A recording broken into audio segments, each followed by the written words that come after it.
Assalamualaikum warahmatullahi wabarakatuh.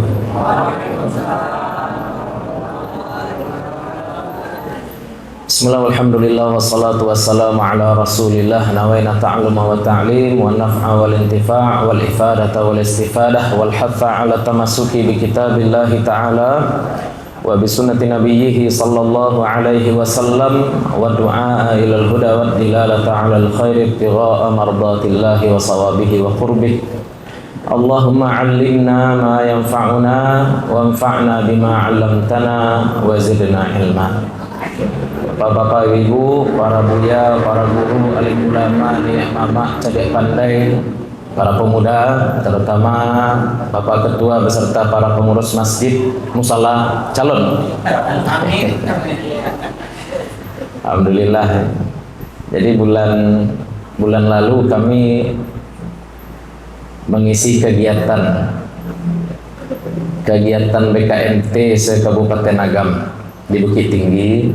Jadi salah satu peserta bertanya, Ustadz, kenapa agak sulit sekarang meramaikan masjid daripada dahulu? Gitu.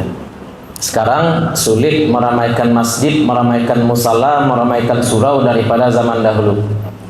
Kemudian mau sampaikan, ada beberapa hal yang membuat sekarang musala ini ditinggalkan orang, masjid ditinggalkan orang. Orang kalau mau nongkrong malas ke masjid, musala. Kenapa?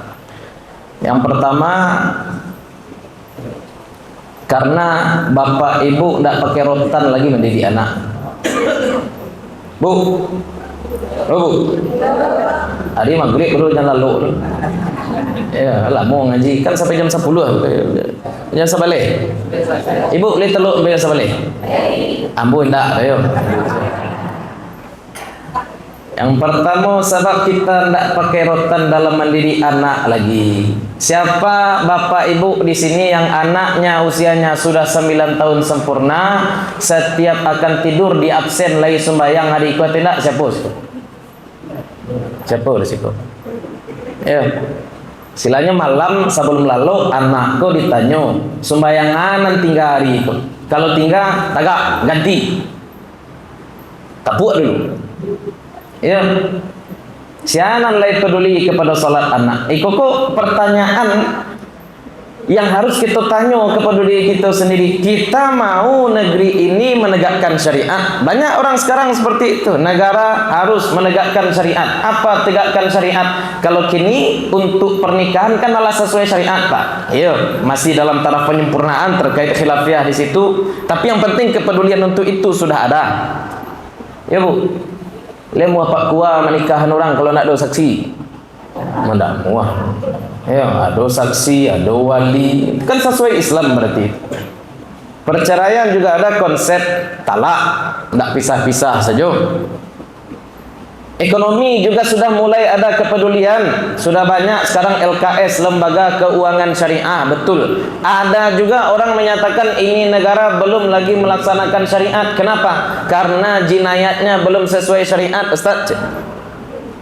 Batu orang berzina tak dicambuk, orang maling tak potong tangan. Ambo jawe, tak usah jauh-jauh mengkaji negara. Apakah negara sudah melaksanakan hukum atau tidak? Ikut skopnya gadang dari Sabang sampai Merauke. Nanawa di rumah hawa, anak tak sembayang lagi betapuk. Jangan mengecek orang berzina ke dilacui 100 kali. Jangan mengecek orang maling ke dipotong tangan. Anak tak sembayang saja, tak talacui dia wak. Kini yang bertanya ibu-ibu, kalau bapak ibu ndak malacui anak nandak sembayang, kira-kira rumah ibu sesuai syariat atau tidak? Itu rumah Islami atau rumah kafiri itu? Kira-kira.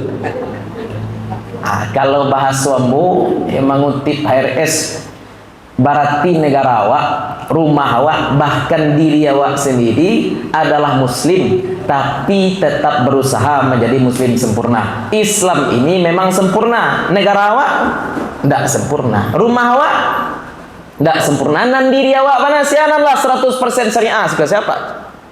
Dia tunjuk tangan buat dia umrah. Nan sempurna, ayo sempurna syariah kah?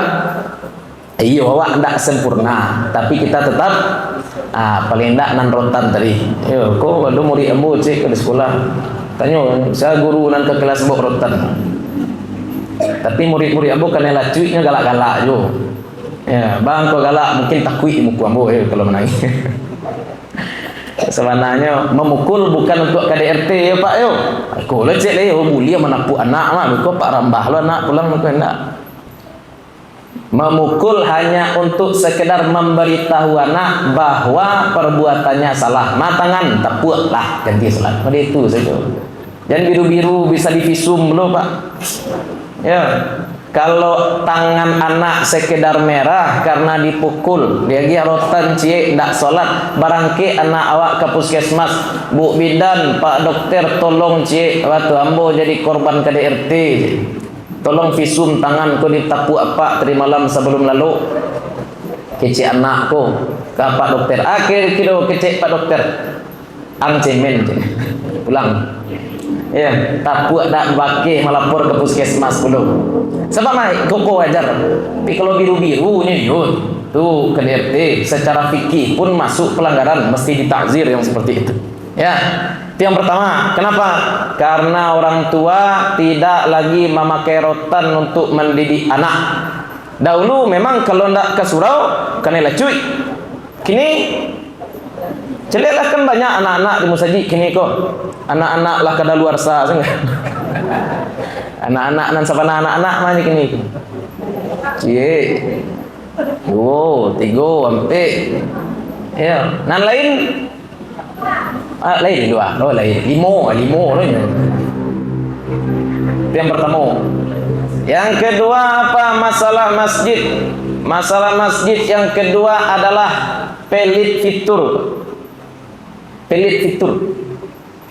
Kalau dahulu di sebuah kampung ada genset, nan kama make genset tu di mana dulu kok ya? Musajid, surau dulu. Masuk ibu-ibu di rumah masih pakai lampu togo, bapak-bapak di rumah masih pakai lampu togo, nan musajid surau pakai lampu apa? Strongkeng. Yo, petroma, labiah tarang. Kalau di rumah pas jago lalu, yo. Kalau di musajid enggak, lampunya tarang, asoknya kurang. Masuk listrik musajid pula dulu nan dapat listrik. Kini koko pengurus agak-agak pilih untuk fitur. Batu, bagi saja contoh. Muncul Covid, tiba Covid, banyak kemudian masjid yang mulai memasang wifi. Itu contoh saja. Masjid mulai memasang wifi. Ya, kecil pengurus masjid awak jangan pasang-pasang lo wifi kelih. Biko dipakai di anak-anak buka porno segala macam. Gara-gara masjid tak punya wifi, kini anak-anak membeli paket surang. Kini rumah-rumah bahkan memasang internet surang di rumahnya. Nan dibuka di rumah, tak terkontrol. Kalau masjid yang punya wifi, masjid yang punya internet, dipakainya beraja kah? Kan daring ya Pak yo. Pakainya baraja, sudah baraja kira-kira anak dibukanya. Leh teluk buka porno di atas surau. Kalau di rumah, kalau di masjid leh ke teluk. Indah teluknya dong Pak. Anggaplah kini anak-anak tuh mabarnya di masjid. Main game online-nya. Kalau orang azan berhenti nak nyut. Kalau di rumah, ikut cik leh masalah masjid kurang fitur. Ya, kurang fitur, menolak modernisasi. Yang kedua, dan ketiga, kini konsep laki-laki di Minang tu indah murni abu dia teh tunggu alai. Ya, dak abu dia teh tunggu. Ibu kalau nonton film di TV baca kak laki bini nan kabur dari rumah siapa? Lakinya atau bininya? Bininya ya nak. Ya masukan baju ke kopor, tu keluar menangi-nangi ya nak. Ya, tu sambil berjalannya kok manganya ya nak. Fotokopi keliling ya banyak tanya kak ya. Kalau di Minang ada seperti itu. Kalau ibu cakap laki ibu, saya nangkik kaki. Siapa? apa-apa. Aduh di Minang laki cakap je bini nan padusi kamar saya tak do cerita. Padusi di Minang mulia. Ya, tak boleh, tak bisa macam-macam laki-laki ke padusi di Minang tu. Dulu, kini deklah banyak rumah surang agak rumit. Bang ko rumit, Pak. Dulu kalau cakap je bini kamar lagi. Surau. Anak-anak mengaji tengah-tengah anak pak-pak di mak ada ke pintu. Yo, aku kalau pak-pak lah rajin ke surau aku tenang bercakap. Kalau kini bercakap je bini kamar apa-pak? Banyak tempat nongkrong, banyak tempat lalu. Perubahan kultur sosial tu membuat musaji tambah langang ni Pak. Ya, kalau dahulu tambah banyak orang bercakap je bini tambah rami surau enak. Kalau kini, itu agak berbeda kini. Ya, tapi mudah-mudahan musala kita ini bisa selalu ramai. Ambo pribadi senang. Dia tempat bauluknya paling senang Pak.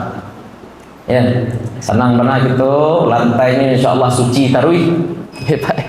Itu sebenarnya lantainya insya-Allah suci. Tapi cik saja kurangnya kalau orang tak sembahyang tolong matikan kerana ya lantai. Ya. Tapi ayah perai juga Pak. Ayah perai. Iyo. Ayah tak sira ayahnya ke sawah orang yo. Kata abe ya ya. Ndak Pak, lanjut Pak. Ya, alhamdulillah. Ya, santiang. Sebab banyak je musaji kini membuat istilahnya terobosan-terobosan tapi tidak pas, tidak tepat sasaran. Dibuat ayat taganang, nanti ayat taganang menjadi mutanajis. Ayat mutanajis. Masuk kaki ke dalam bukan kaki awak menjadi suci tapi justru kaki menjadi bernajis. Entah sudah pijak ci ayam ke orang? Ya. Itu alhamdulillah. Memang terutama untuk musafir ya. Ada satu asnaf 8 yang kurang dapat perhatian sekarang, siapa itu? Ibnu Sabil. Ibnu Sabil. Kalau dahulu di kota-kota tua di Arab atau di kerajaan-kerajaan Islam di Timur Tengah itu, di setiap gerbang kota ada namanya sabil. Apa itu sabil? Tempat minum. Jadi gerbang kota tempat minum gratis. Alhamdulillah di sini juga disediakan. Kalau sabil di gerbang Mesir kuno itu air putih saja, ini kopi lagi, teh lagi. Mudah-mudahan banyak yang ikut berpartisipasi dalam kegiatan meramaikan musala kita. Mudah-mudahan bisa menjadi percontohan bagi yang lain. Bapak Ibu yang dimuliakan Allah, kini ya karena tunggu kemat dia biaya. Azan dulu enggak atau tunggu kemat dulu? Tambah stik lain. Stik lain Bu ya. Adanya perang antara Palestina dengan Israel itu di satu sisi harus membangkitkan kepedulian kita terhadap saudara-saudara, itu pasti. Tapi di sisi lain ternyata konflik yang terjadi menimbulkan kekeliruan cara berpikir menanggapi konflik.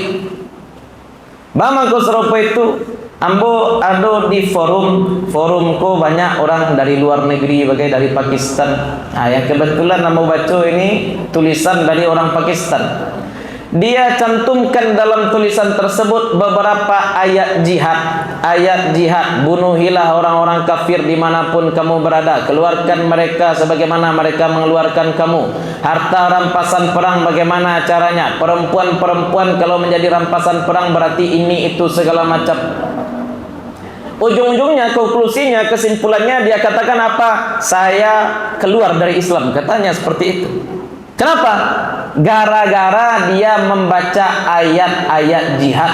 Di awal dia katakan saya muslim, saya cinta damai. Tapi setelah saya baca Al-Quran, justru di dalam Al-Quran ini terdapat ayat-ayat yang mengajarkan keberingasan, yang mengajarkan teror katanya. Awak tak mau main ke lah. Ya, sebab orang ketika sedang semangat tinggi serupa itu agak payah menangkap argumen. Ini masalah bapak-bapak ibu-ibu. Al-Quran ini betul hidayah. Memang Al-Quran ini hidayah. Pertanyaannya, Al-Quran ini menjadi petunjuk bagi siapa? Tuh harus dijawab tuh Pak. Kira-kira kelas berapa sekolah? Kelas 5. Siapa namamu? Rifa. Rafa. Kafa. Ya. Sebagai Quran baca surang, pahami surang. Kira-kira lebih banyak pahamnya atau lebih banyak blanknya? Ya bu, ibu agi Al-Quran kok ke orang awam, kok kan ada terjemahannya kok. Agi Al-Quran terjemahan ke orang awam, aku amalkanlah Al-Quran baca surang, pahami surang. Kira-kira lebih banyak pahamnya atau errornya kok? Jangankan memahami bapak-bapak ibu-ibu, orang sabana-bana blank, ndak punya guru, disuruh membaca surah Al-Baqarah. Apa surah Al-Baqarah ayat pertama bu? Kalau orang ndak berguru, dia bacanya alam. Ya pak. Kalau surah Yasin, surah apa tuh? Yes. Tentu yes.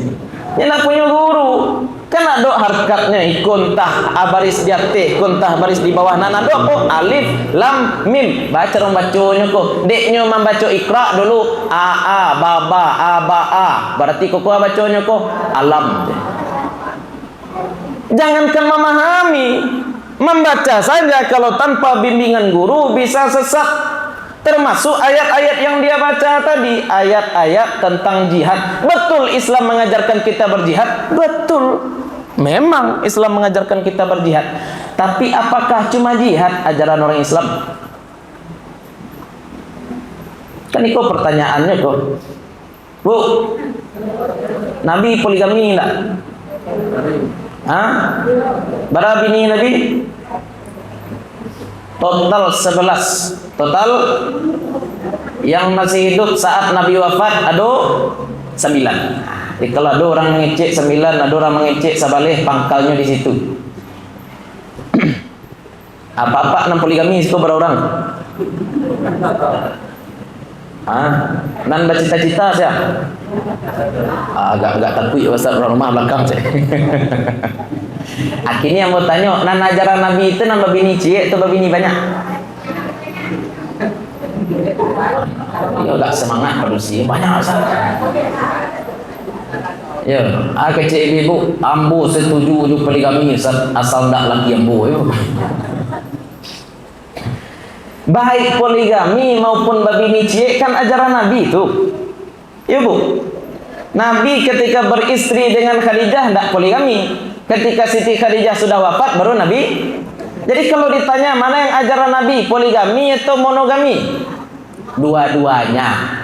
Kalau anak sekolah tuh, ya buat panjang kena colak dek guru ustaz, buat panjang kau kan sunnah Nabi, kau buat panjang kau kan ajaran Nabi kau. Ambo kalau ada orang bentuk itu murid botaan sajalah.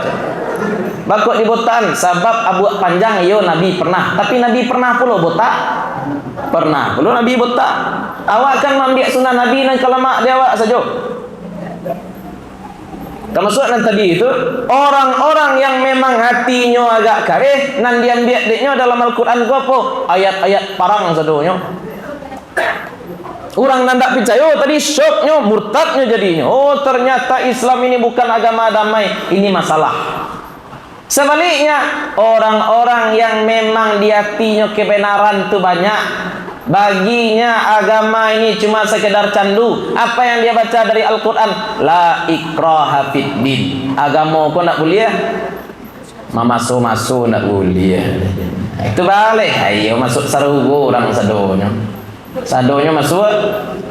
Sampai bana lo sarugo. Kan untuk orang Islam saja sarugo. Masa ya orang kafir beramal tapi masuk neraka? Itu kan serupa itu. Orang-orang plural, lapang saja deknya sadonya. Sudah jelas saudara-saudaranya dibantai, saudara-saudaranya ditindas, picing matu julai. Bama ke serupa itu pluralis penyakit. Yang kita bagaimana? Kalau orang benar-benar memahami Al-Quran dan hadis secara menyeluruh, secara komprehensif, maka dia bagi orang kafir ada 3 macam. Ada kafir namanya kafir dhimmi. Apa pak? Kafir namanya bu? Kafir apa bu? zimmi. Orang kafir zimmi ini maksudnya apa? Orang kafir yang hidup di tanah kaum muslimin kemudian dia membayar jizyah. Jizyah itu apa tuh? Pajak untuk orang kafir. Itu namanya jizyah. Siapa contohnya di zaman Nabi? Orang-orang Yahudi di Madinah. Ya, bayar jizyah. Yang kedua ada namanya kafir mu'ahad, yaitu orang-orang kafir yang memang aslinya berperang dengan kaum muslimin tapi kemudian kita ada perjanjian damai. Siapa itu? Orang kafir Quraisy ketika terjadi perjanjian Hudaybiyah. Yang ketiga ada lagi namanya kafir harbi. Nah, ini orang-orang yang memerangi kita. Ayat-ayat jihad, ayat-ayat perang untuk siapa dipraktikkan? Untuk nan ketiga kafir wa qatilu fi sabilillah. Perangilah di jalan Allah. Siapa yang akan kita perangi di jalan Allah? Bukan semua orang kafir, tapi siapa? Alladzina yuqatilunakum. Perangilah di jalan Allah siapa? Orang-orang yang memerangi kamu. Itu baru pemahaman komprehensif. Tidak satu orang membaca Quran ku dapat petunjuk, Pak. Itu dulu pangkal ya. Nanti insyaallah ba'da Isya kita lanjutkan ya. Ya, konsepnya itu tadi, tidak semua orang yang membaca Al-Quran dan hadis bisa dapat petunjuk. Al-Quran dan hadis di tangan orang-orang yang tidak paham metode istinbat malah bisa menjadi racun. Wallahu ta'ala alam. Kita rehat. Allah.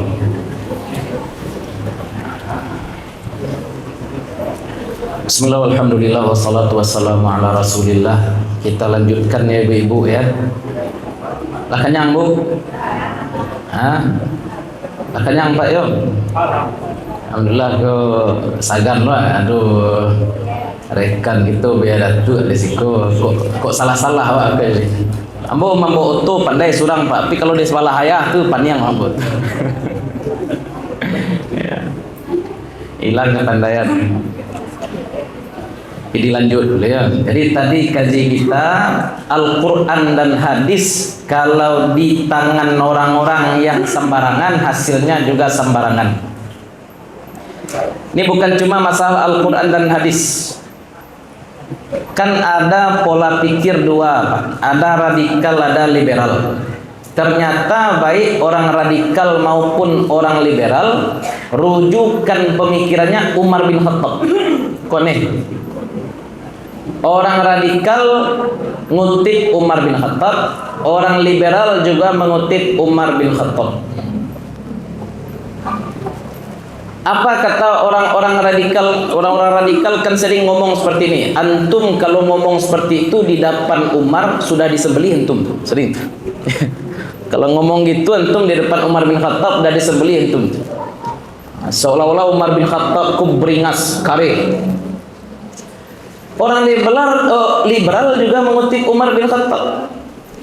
Contohnya apa? Ketika pada masa Umar bin Khattab paceklik, kenapa? Karena umat Islam itu diserang dari timur dan barat. Saat itu kalau ada orang yang mencuri oleh Umar bin Khattab tidak dipotong tangannya, Pak. Tangannya tidak dipotong tangannya. Kenapa enggak dipotong tangan? Kata orang-orang liberal apa? Ini bukti bahwa Umar bin Khattab meninggalkan dalil demi maslahat. Orang liberal kan dikit-dikit maslahat, tinggal dalil. Apalagi contoh dalam Mawaris ada fatwa Umar bin Khattab terkait wasiat wajibah ya Pak ya. Itu wasiat wajibah tuh. Ini mayat. Allah. Ini mayat. Dia punya dua anak. Sama-sama laki-laki anaknya. Sama-sama laki-laki. Ini si A, ini si B. Si A dan si B ini punya anak sama-sama laki-laki. Ini juga punya anak sama-sama laki-laki. Tabayang deh bu, yo ranji keluarganya ya. Masalahnya si B ini sudah lama meninggal. Si B ini meninggal tahun 2000. Berarti sedangkan si atuanya nan mayat kini meninggal tahun 2023. Iyo kini mati. Ndak skor yo. Soalnya Pak. Lah, tak bayang ya gambarannya ya. Naniko cucunya ndak kok? Yo, naniko cucu pula. Kini secara faraid, secara waris dan dapat warisan siapa? Anggap ahli warisnya iko saja nih Pak. Anggap ahli waris cuma tersisa 3, 2 cucu dan 1 anak. Secara konsep kaidah, kalau ada anak laki-laki, maka cucu tidak dapat. Cucu tidak. Sehingga dalam kasus ini, karena ini juga sudah mati, yang dapat warisan bulat cuma si A saja. Anggap dapat 1 miliar. 1M. Dek dapat 1M, keceknya kanaknya alhamdulillah berasaki ya Pak. Ya tuang meninggal ya Pak berasaki ceknya dah. Ada lagi 500 juta. 500 juta. Balinya Pajero. Balinya Pajero. Mainlah nyojo Pajero ke rumah cucu nencek lagi. Kecek cucu nencek ko. Di mana Pak Pajero? Kecek cucu nenek ko. Karena tua awak meninggal mah. Inya awak kan meninggal sehingga ambo dapat 500 juta. Dari mana dapat? Dari ayah ambo. Kecek nan laki-laki nan niko, nan cucu nan niko, de malang naik duit den. Awak sama-sama cucunya kok.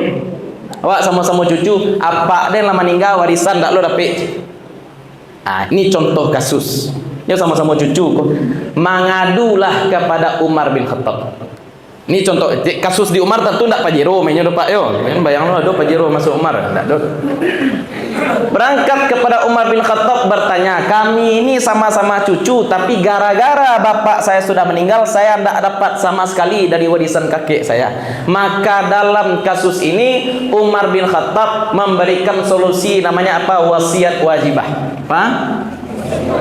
Wasiat wajibah. Sehingga bapak ini dianggap hidup dan anaknya mendapat bagian bapaknya seandainya bapak hidup dengan syarat tidak lebih dari 1/3.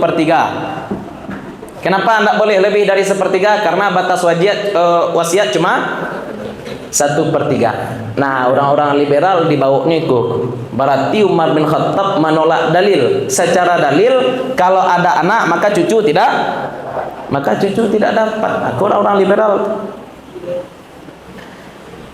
Seolah-olah. Tapi pertanyaannya sekarang, bapak-bapak ibu-ibu, wasiat itu syariat enggak? Apa? Wasiat itu syariat enggak? Enggak. Hibah syariat enggak? Nafkah syariat enggak? Apakah nafkah itu cuma faraid? Itu pertanyaan perlu dijawab. Ya, apakah syariat cuma faraid? Enggak, syarikat itu juga syariat, hibah juga syariat, nafkah juga syariat, wasiat juga. Berarti Umar bin Khattab meninggalkan syariat atau berpindah dari satu dalil ke dalil lain? Berpindah dari satu dalil ke dalil yang ini yang tidak dipahami oleh orang liberal. Kalau orang liberal meninggalkan dalil, kalau Umar bin Khattab berpindah dari satu dalil kepada dalil yang ini bahayanya. Satu orang dibaca oleh dua latar belakang berbeda, sama-sama membaca riwayat Umar bin Khattab. Nan radikal bertambah-tambah radikalnya, nan liberal bertambah-tambah puluh liberalnya. Maka dalil Al-Quran dan hadis termasuk athar itu tidak bisa dipahami bulat-bulat seperti itu. Nah, ini kita dudukkan dulu. Bagaimana caranya kita bisa memahami dalil ya? Kok spidol karuang nggak melawan ya? Ya, wak dudukkan dulu mahal ittifaq. Ada yang mesti kita sepakati dulu ya. Sumber syariat kita, Al-Quran,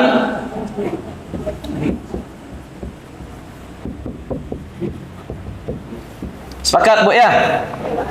Sepakat. Cara memahami Al-Quran dan hadis ini bagaimana? Bisa langsung dipahami Quran dan hadis? Tidak.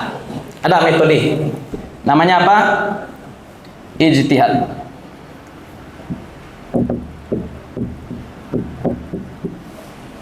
Harus ada ijtihad. Kalau ndak pakai ijtihad, maka pemahaman Al-Quran dan hadisnya rancu. Boleh jadi kontradiktif antara satu dalil dengan dalil yang lain, tidak komprehensif. Orang baru baca Quran, dibukanya Al-Quran. Apa yang dapat di dalam Al-Quran? La taqrabus salata wa antum sukara. Janganlah kamu salat dalam kondisi. Berarti boleh mabuk? Boleh. Asal jangan dakik-dakik, akan ditulis pemahamannya. Bayo kok Pak. Jangan kamu dekati solat dalam kondisi mabuk. Berarti boleh mabuk? Kamu tak setur lah. Beliau Pak, kamu tak setur Pak. Mesti ada istihad dulu. Ilmunya apa untuk bisa beristihad? Yang paling utama tentu bahasa Arab. Apa dulu? Bahasa Arab. Kau tambo nan pendek, tapapannya nan tinggi kayo. Ini nampak bu yo? Bahasa Arab ada nahu. Sebenarnya bahasa Arab tuh cabangnya ada 12, tapi yang dipelajari di pondok 3. Saraf, balaghah. Balaghah nanti cabangnya ada 3 lagi. Ma'ani, badi', bayan.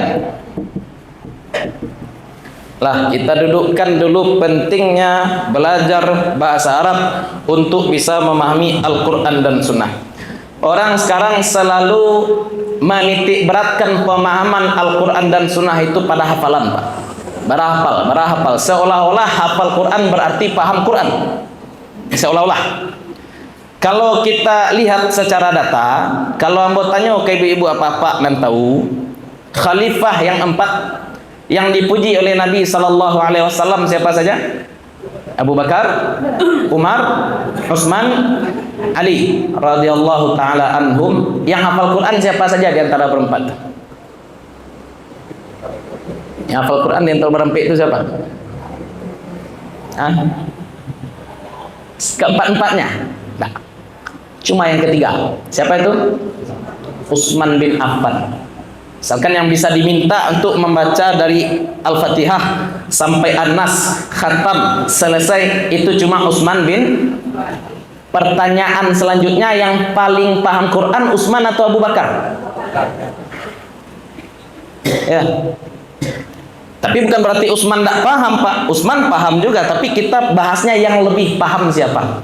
Ya, Abu Bakar itu paling semua ya. Orang-orang sekarang suka membahas yang paling berani Umar, yang paling alim Ali, yang paling cinta Al-Quran Utsman. Enggak, Abu Bakar semua. Ya, itu dalam tarikh Khulafa Imam Suyuti bisa kita lihat kemuliaan Abu Bakar. Pertama, ilmu nahu itu ilmu untuk mengetahui posisi kalimat. Kalau Bapak Ibu membaca Surat Al-Maidah ayat 6, ini contoh. Surat Al-Maidah ayat 6. Kalau yang ada Quran silahkan dibuka, enggak masalah. Ya, Surat Al-Maidah ayat 6. Di situ Allah Subhanahu wa taala jelaskan tata cara berwudu. Tata cara berwudu. Ya. Apa kata Allah Subhanahu wa taala? Wa arjulakum dan wa arjulikum, ya, wamsahu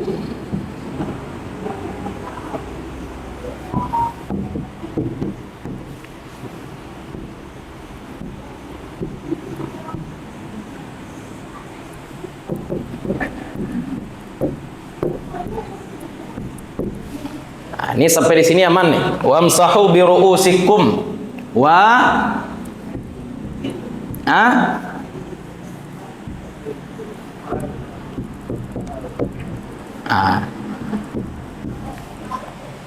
wa arjulakum. Kalau dalam ilmu bahasa Arab itu ada namanya ataf, ada namanya dan. Wa arjulakum. Ini cara bacanya sudah benar atau betul? Ini kan ru'usikum harkatnya kasrah, sedangkan ini harkatnya fathah.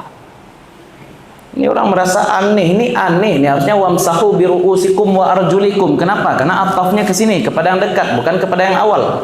Yang awal itu wujuhakum, betul. Tapi yang dekat adalah ru'usikum. Kalau dipahami demikian, kalau misalkan bapak ibu terjemahkan Al-Quran lurus ya, basuhlah muka kamu dan tangan kamu sampai siku dan usaplah kepala kamu dan kaki kamu. Kaki ketika berwudu diusap atau dibasuh? Kira-kira Pak. Diusap atau dibasuh? Kalau diusap berarti cukup dibasahi tangan, digosok-gosok saja, Ustaz. Dibasuh atau diusap? Kalau orang baru-baru belajar dibasuh. Kalau orang lama belajar sebab ada qiraat ya enggak, boleh dibaca arjulakum, boleh dibaca arjulikum. Dalam kondisi normal kaki dibasuh. Tapi kalau orang memakai khuf, ada lagi pembahasan di fikih. Kalau orang memakai khuf, sejenis sepatu yang menutup mata kaki yang kedap air yang bisa dibawa berjalan, itu kaki tidak dibasuh tapi sekadar diusap. Ini penting nih ya. Ya walaupun nanti kaitannya dengan ilmu qiraat juga, tapi tidak keluar dari nahu juga. Kaidah-kaidahnya ataf itu nanti kembalinya kepada yang dekat atau kepada yang pertama. Itu contoh. Apalagi nanti innallaha khalaqa Adam ala suratihi, itu lebih bahaya lagi gitu ya, marja' dhamirnya. Itu contoh. Saraf ini juga penting. Saraf itu kita belajar bentuk-bentuk kata. Di dalam hadis Nabi sallallahu alaihi wasallam, salah satu sebab laknat orang-orang Yahudi dan Nasrani disebutkan Nabi apa? Ittakhadhu qubura anbiya'ihim masajida.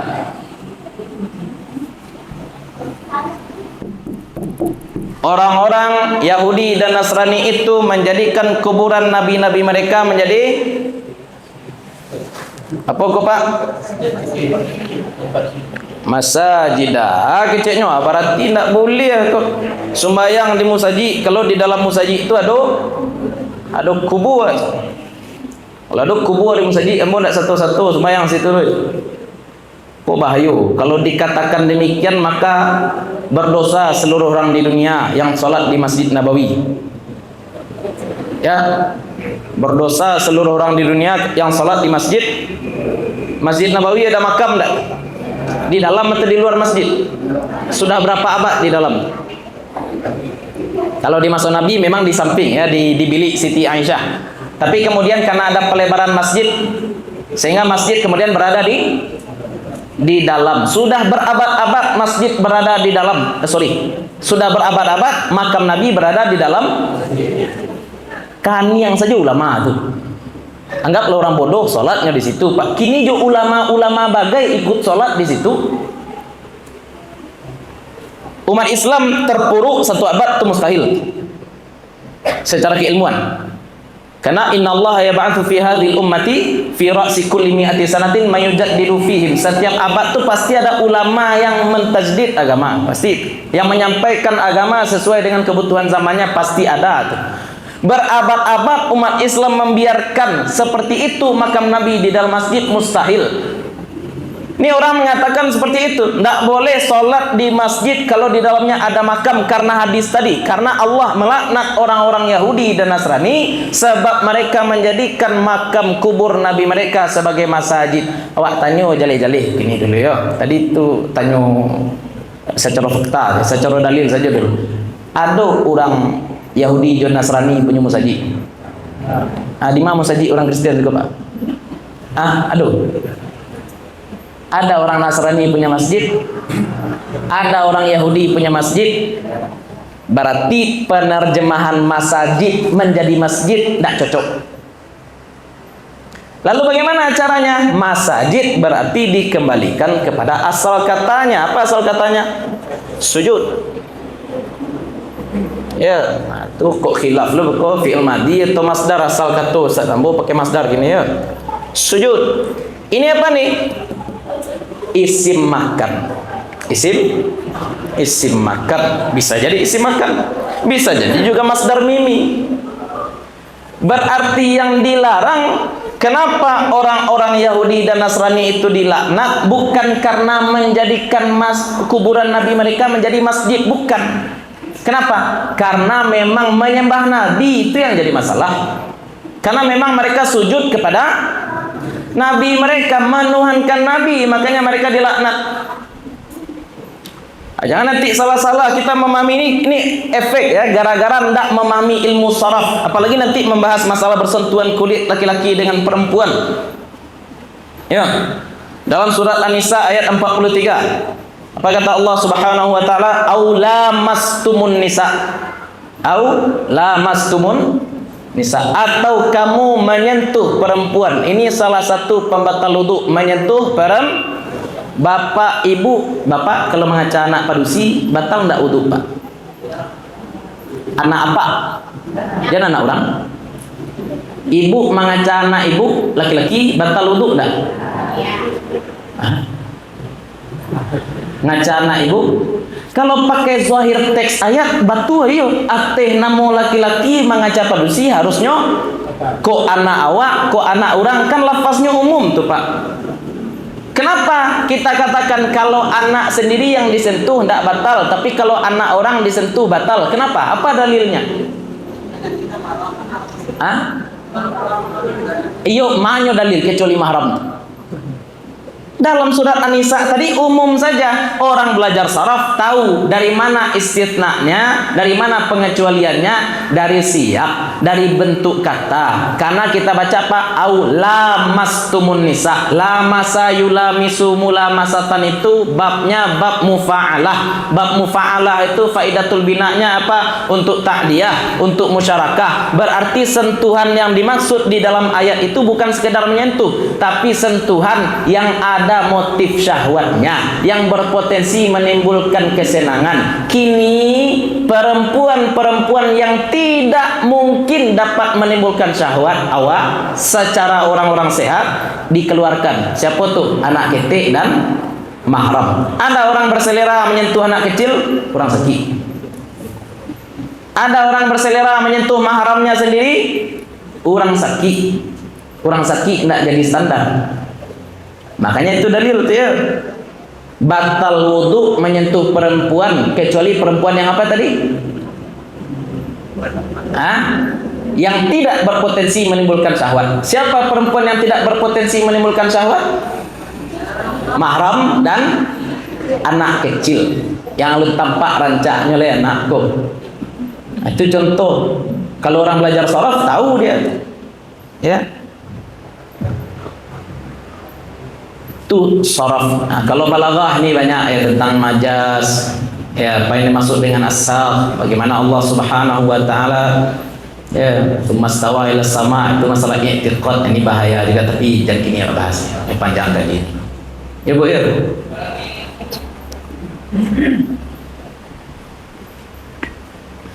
Dalam surat Al-Kahfi, Nabi Khidir dan Nabi Musa mendapati dinding yang hendak roboh.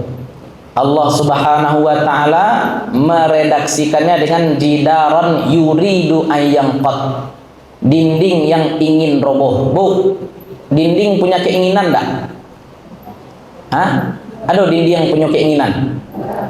Kalau ada dinding yang punya keinginan dan dinding itu ingin roboh, bacaranya supaya tidak jadi roboh. Agih motivasi. Kamu bisa ding. Jangan roboh ding. Tapi itu kan majas, sama dengan bahasa Indonesia ya. Niur melambai. Bisa niur melambai? Enggak bisa. Niur itu digerakkan angin. Tapi kan namanya majas tuh, mengumpamakan benda mati seolah-olah seperti orang hidup. Personifikasi. Ya, lupu-lupu pelajaran kelas 1 SMP itu. Ya, dalam bahasa Arab pun mengenal itu. Itu pentingnya nih. Balaghah ada 3, ma'ani, badi', bayan. Apalagi yang harus dikuasai kalau kita ingin memahami. Ini istihad simpel saja dulu ya Pak ya. Sebenarnya banyak, 12 kita katakan tadi ya, cabang bahasa Arab. Ada lagi ilmu yang berkaitan dengan wahyu. Ilmu yang berkaitan dengan wahyu itu ada ilmu Al-Quran atau ilmu tafsir. Ada ilmu yang berkaitan dengan hadis, karena hadis juga wahyu. Hadis Nabi SAW juga merupakan Wa ma yantiqu 'anil hawa. Apa namanya ilmu? Ilmu hadis. Baik riwayat maupun dirayat. Orang tidak belajar ilmu hadis. Kok contoh saja. Tidak belajar ilmu hadis. Sudah sok-sok bicara ini hadis sahih, ini hadis dhaif, ini hadis hasan. Dalam wawasannya yang hadis itu cuma dua. Kalau tidak sahih, kalau tidak dhaif. Bu, dalam ilmu hadis, kalau ada dua hadis dhaif, dia naik level menjadi hasan. Ini orang tidak tahu, orang awam, Pak. Kalau membahas masalah qat'i, maka yang kita bahas bukan sahih atau dhaifnya, tapi yang kita bahas adalah mutawatir dan ahad. Itu yang tidak boleh dipakai untuk berdalil apa? Hadis maudhu', hadis palsu. Bahkan kadang-kadang ada hadis palsu namun maknanya sahih, itu boleh diamalkan. Ini saya kasih contoh. An-nazafatu minal iman. Kebersihan sebagian dari itu tidak hadis. Gara-gara ini tidak hadis, apa kata orang? Tidak hadis, hadis kebersihan sebagian dari iman. Kedoyalah latu saja lawak leh. Sudah cekicik dong lapnya kemari leh. Bakok latu kuanggo. Sebab hadis kebersihan itu ternyata katanya apa? Memang hadisnya dhaif, tapi makna hadisnya sahih enggak? Sahih. Kita amalkan maknanya, bukan hadisnya. Lalu bagaimana caranya? Apa maksud ilmu hadis? Kemudian yang melahirkan ada hadis sahih, dhaif, ada hadis hasan. Maksud hadis sahih itu apa? Hadis yang kemungkinan berasal dari nabinya tinggi. Ada kemungkinan salah? Ada, tapi kemungkinan salahnya kecil. Kalau hadis yang pasti dari Nabi namanya apa? Bukan sahih, namanya mutawatir. Mutawatir namanya. Sahih kok hadis ahadnya kok. Sahih ini hadis ahad, tapi kemungkinan berasal dari nabinya tinggi. Sedangkan hadis yang kemungkinan berasal dari nabinya rendah, namanya apa? Dhaif. Ada kemungkinan berasal dari nabi? Tetap ada, walaupun kemungkinannya kecil. Namanya apa tuh? Waham. Namanya waham. Orang tidak paham itu. Akulah seketik-seketik itu hadisnya dhaif, itu hadisnya dhaif. Ditanya mana hadis dhaif itu pun. Ya, kok hadisnya sahih, kok Ustaz hadis sahih itu pun. Ayo itulah pokoknya sahih Ustaz. Bu, standar hadis sahih itu 5 ya. Standar hadis sahih itu 5. Ya, yang paling penting itu apa? Bersambung sanad. Kemudian yang menyambung sanadnya adalah orang adil dan orang dobit. Kubare dua orang adil, orang dobit. Ada orang soleh, adil, tidak fasik, tidak berbuat dosa, belum tentu dia dobit. Kau bagi saja contoh. Ibu-ibu letakkan 3 jenis orang kapian yang tadi mau kecian. Kan ada 3 jenis orang kapian tadi itu. Aku doif sadonyo riwayat ibu-ibu. Lah mau sampaikan tadi kan, letakkan orang palupo kalau dalam ilmu hadis riwayatnya apa? Dhaif.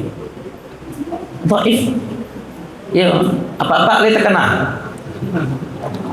aku lah dhaif Pak sadu. Aja asal-asal dhaif saja. Tapi apakah Pak panuto? Enggak beda panduto je palupo berbeda Bapak-bapak Ibu-ibu. Panduto berbeda dengan palupo. Nanawa kok palupo satunya itu normal, tapi standar Imam Bukhari orang palupo itu langsung dhaif dek beliau. Padahal bukan berarti orang ini berdusta, bukan berarti orang ini bohong, bukan berarti orang ini kadzab, dajjal, enggak mungkin juga seperti itu langsung ya enggak. Memang standar beliau tinggi. Ada ulama hadis nampak oleh dia mau mengambil hadis dari ulama tersebut, nampak oleh dia ulama itu memanggil-manggil kucing atau memanggil-manggil ternak. Kiranya di tangannya ndak do baliknya lek ndak jadi barajawa tuh pajago penutu je. Ibu-ibu pernah manggil kucing ndak berikan? Allah penutu. Ya, itu standarnya memang tinggi. Kita ini hidup di zaman sekarang. Ya, kita anggap itu hal wajar. Bagi ulama-ulama hadis dulu ndak. Makanya kita menyatakan ini hadis dhaif, kemungkinan berasal dari nabinya masih ada. Karena boleh jadi perawinya itu bukan pembohong, tapi gara-gara haji kucing saja tadinya, Pak. Makanya boleh beramal dengan hadis dhaif, boleh. Untuk apa? Fadail amal. Untuk amal-amal fadilah. Ya, itu contoh. Tidak asal-asal ilmu hadis. Ilmu tafsir juga penting. Dalam ilmu tafsir ada pembahasan komparasi dalil, ya, muqaranatul adillah. Bagaimana cara kita menanggapi dalil-dalil ketika zahir teksnya berbeda-beda. Dalam satu ayat tadi dikatakan bahwasanya di dalam khamar dan maisir dan perjudian itu terdapat faidah manafi'ul linnas. Bagi contoh, kayak bapak ibu-ibu, ya ada bawa piti 10.000, bu, 10.000 ada, 5.000, lah iya, tolong kumpulan piti 5.000 surang, apa-apa kali dia, tolong kumpulan piti 5.000 surang, nanti di akhir kajian siapa nandape pertanyaan nambo, agih piti nanta kumpulan, tu judi nak. Judi nak. Akhirnya mau tanya, iyo itu judi memang. Tapi apa ibu merasa rugi nak? Tak. Nak merasa rugi ya, 5.000 nya nak. Kerupuk kuah kan 2 rupiah. Tak rugi ya kan. Itu yang dimaksud manafi'ul linnas tu memang jangka pendek. Kalau sekali-sekali serupa itu manfaat saja nandape orang nandape pitih terkumpul tadi beruntung tak? Beruntung. Orang nan membayar 5.000 rugi tak? Tidak. Itu manfaat judi itu. Satu orang beruntung tapi kerugian yang lain tidak terasa. Efek jangka panjangnya apa? Candu. Ya, makanya di ayat lain walaupun Allah katakan di ayat ini ada manfaat judi, dan terlongsong puluh ibu-ibu nanti, oh Al-Quran pun ternyata mengakui bahwa dalam judi ini ternyata ada manfaat kecil.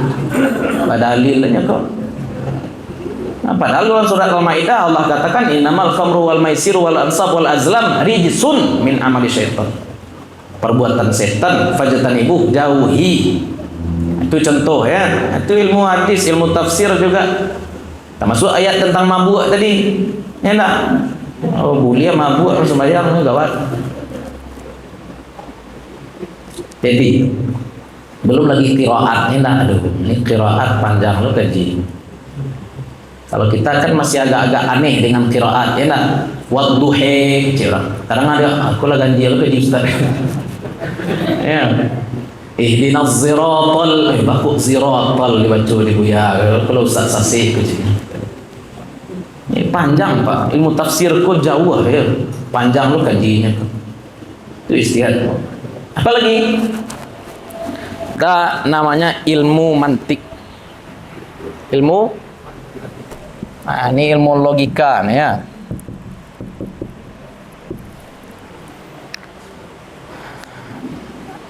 Ada orang mengatakan beragama itu tidak boleh pakai akal. Aku gawat. Beragama tidak boleh pakai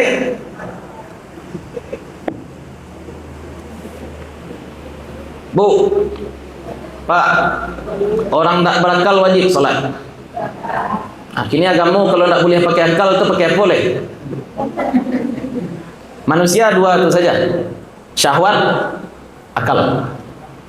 Orang yang kuat syahwatnya, akalnya lemah. Orang kuat akalnya, syahwatnya lemah. Dua itu saja bercakap. Tapi kalau ada orang yang mampu menyeimbangkan akal dan syahwat, ini luar biasa. Syahwatnya memang melahirkan nafsu, tapi nafsunya nafsu tenang, nafsunya mutmainnah. Ya. Akal syahwat. Ada orang sangat-sangat kuat akal, murid Imam Abu Hanifah. Lupa entah Muhammad bin Hasan atau Abu Yusuf. Pokoknya murid Imam Abu Hanifah. Ketika anak beliau wafat, ketika anak beliau meninggal, beliau paijo mengaji, Pak. Anak meninggal, paijo mengaji lagi. Ditanya, "Bang, engkau mengaji, jo anak engkau kan meninggal. Selesaikanlah dulu anakku, baru pergi mengaji." Kecil beliau menyelenggarakan jenazah hukumnya fardu kifayah, tapi baraja hukumnya fardu ain. Kuyasan diam ke Pak. Tapi empati kurang. Itu nama kecil tadi, ya. Empati kurang kalau ikut kue. Empati kurang. Tapi kalau ikut kue, rasa perasaan kue, kok lemah jadinya. Contohnya ibu-ibu enak. Ibu-ibu kalau makan padeh, kecil ibu. Ambo tanya, mau deko hilang padehnya. Kalau apa-apa kan jadi, ma minum. Atau apa-apa. Kalau ibu-ibu, ndak hilang padeh. Kalau apa-apa bahasa Malaysia jo kawan di pasar, yo ndak disaponyo, apa-apa santai mungkin nak nampak dia betul. Kalau ibu ndak disapu dek kawan di pasar, salah deh. Pakai ndak sapunya deh, panjang panganai ibu. Apa-apa pergi ke pasar balanjo lah rapi nanti cari pulang lah ibu-ibu sudah ke pasar balanjo keliliangnya baru. Ya ndak, mamadiang-badiangan arago. Singgah di kadai ko, sepatu ko tadi mau bali 200.000. Baik ke kadai ko samo sepatu ko bararagonya ko 210.000. Santiang lain bali je.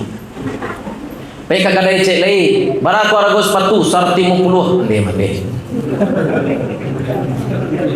Ayo, panjang panganai ibu tu ya nak. Kalau apa-apa kan ala bali pulang alai. Ya, kalau ibu-ibu membeli sepatu, bararago sepatu ko 200.000, asar 50 sajalah ke ibu. Ke orang kadai, jadi ambil lah bu. Itu bu terfikir deh ibu. Bakut diterima banyak melawannya. Banyak melawannya kan. Memang cara berpikirnya berbeda.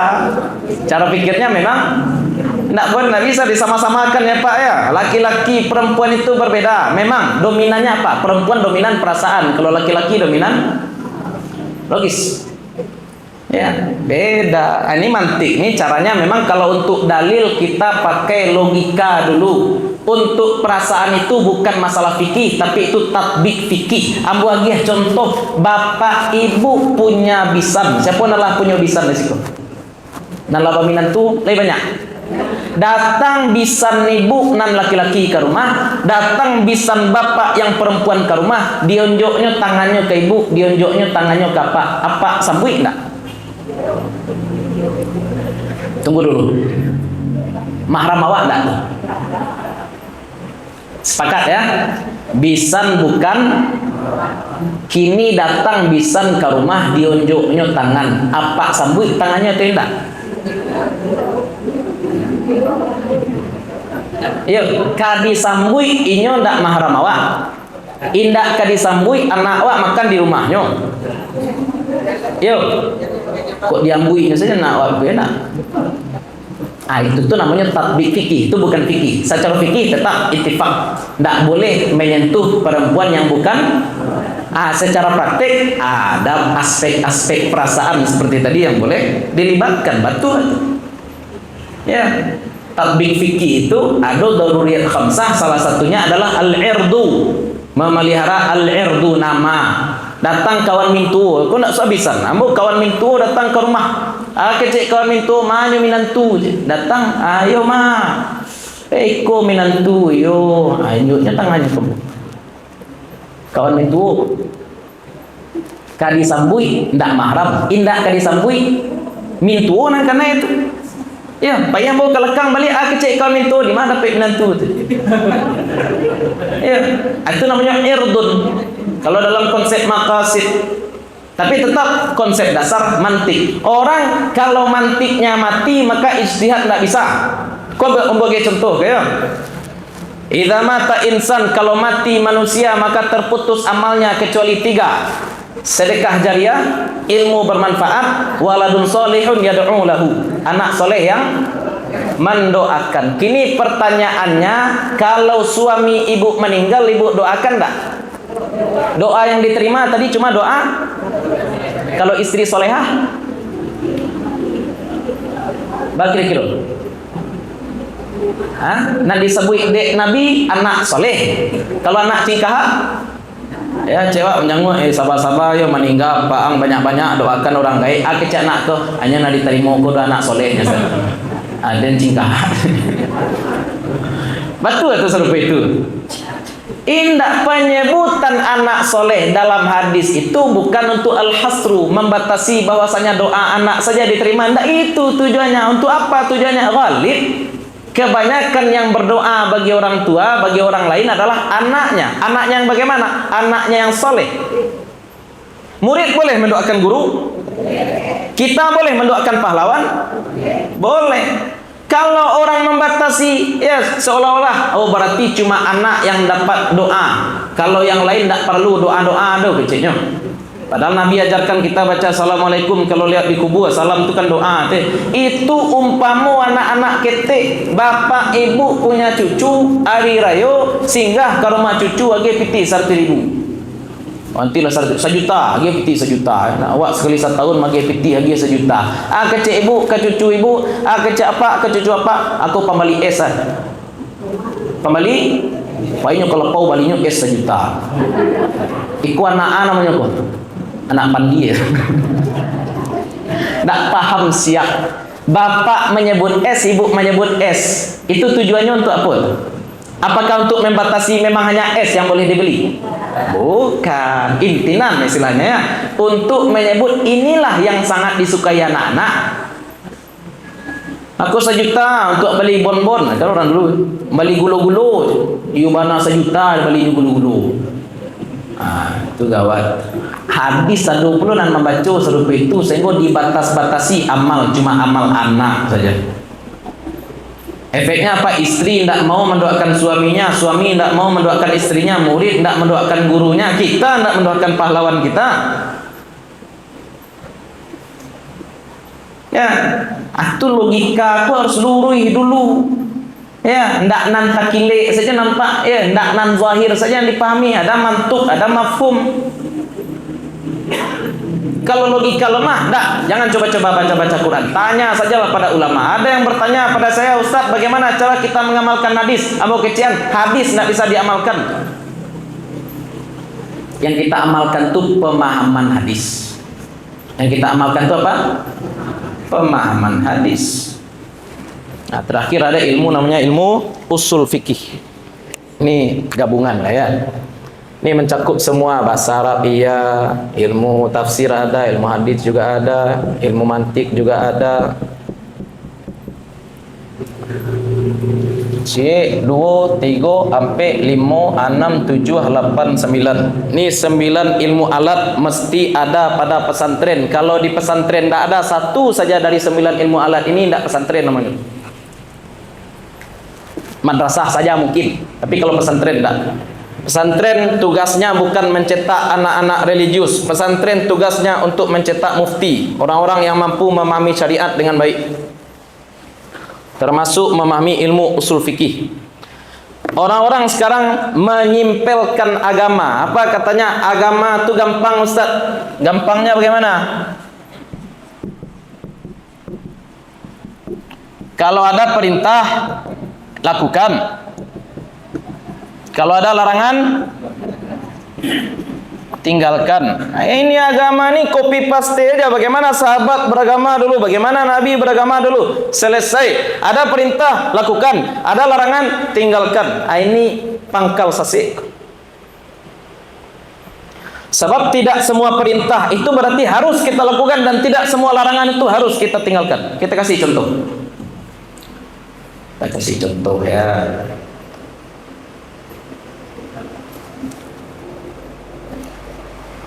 Di dalam surat Al-Baqarah 187 atau 188. Ambo alun sasakti Ustaz Ali Dayat ya. Pokoknya sebelah su atih dia.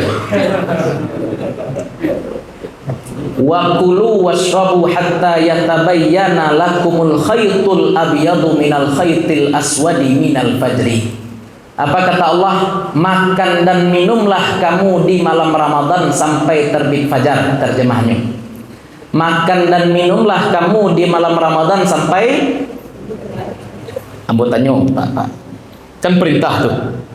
Makan dan minum di malam Ramadan kan perintah. Batihnya sampai bilo, Bu. Kalau ibu talalu dan tidak makan, badoso tak? Awak kan disuruh makan tadi itu. Kalau tidak makan sahur awak badoso tak? Kalau pakai konsep kok badoso tak? Iya tak? Keceknya kalau perintah berarti lakukan, kalau larangan tinggalkan. Kini kita disuruh untuk makan sahur, kemudian ada orang yang tidak makan sahur, berdosa tak? Ini perintah apa? Apa kira-kira? Berdosa tak? Ada orang lalu berdosa tak? Lalu malam bulan Ramadan berdosa tak? Berdosa. Sebab awak tidak disuruh lalu, awak disuruh untuk makan. Al-amru bisyai'in nahyun an dziddihi. Kalau disuruh makan berarti tidak boleh. Kan konyol. Boleh jadi orang memahami seperti itu, sesimpel ini katanya agama. Kalau ada perintah lakukan, kalau ada larangan tinggalkan. Kan bahaya jadinya tuh. Nanti kalau didapati firman Allah, apa firman Allah? Kunu qiradatan khasiin. Apa kasihnya? Kunu, jadilah kamu qiradatan khasiin, monyet-monyet hina. Itu perintah enggak tuh, Pak? Jadi Bani Israel ketika menanggap kuno kiradatan khasiin, baca jadi baru itu litakwin ya, bukan untuk amar, bukan untuk wujud, bukan untuk ijab. Nah, orang tidak paham itu jadinya perintah itu lurui saja sadonya. Bahkan kadang-kadang perintah itu juga ada yang bermaksud larangan. Sama jadi ibu punya anak, mak boleh hambuk peraun mak, agak cek ibu tak boleh aduh. Boleh lah mak sekali setahun ya, tahun baru ke. Tak boleh tu. Mak sekali ko mak agi cek boleh, paina lang keluar. Paina lang keluar. Kalau anak ko ngecek ore boleh dia mak. Itu anak namanya tu. Anak bodoh. Ya, bakok bodoh. Ibu kan memang menyuruh tadi itu ya. Paina lah waang keluar. Itu menyuruh atau melarang sebenarnya? Nabi juga punya hadis yang seperti itu. Al-haya'u minal iman. Malu adalah bagian dari iman. Fa illam tastahi fasna ma syi'ta. Kalau tidak malu, kerjalah. Kerjalah kalau tidak malu. Ya enggak. Ayo re, ada tidak malu bercewek cek dulu. Ada tidak malu minum tua cek dulu. Nah itu muka suinya. Makanya amar itu ada kalanya jazam, ada kalanya ghairu jazim. Itu dalam ilmu ushul fikih ya. Perintah ada yang kuat, ada yang tidak kuat. Larangan juga demikian, ada yang kuat, ada yang tidak. Perintah kuat, hasil hukumnya wajib.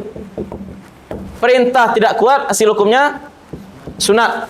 Larangan kuat, hukumnya haram. Larangan tidak kuat, hukumnya makruh.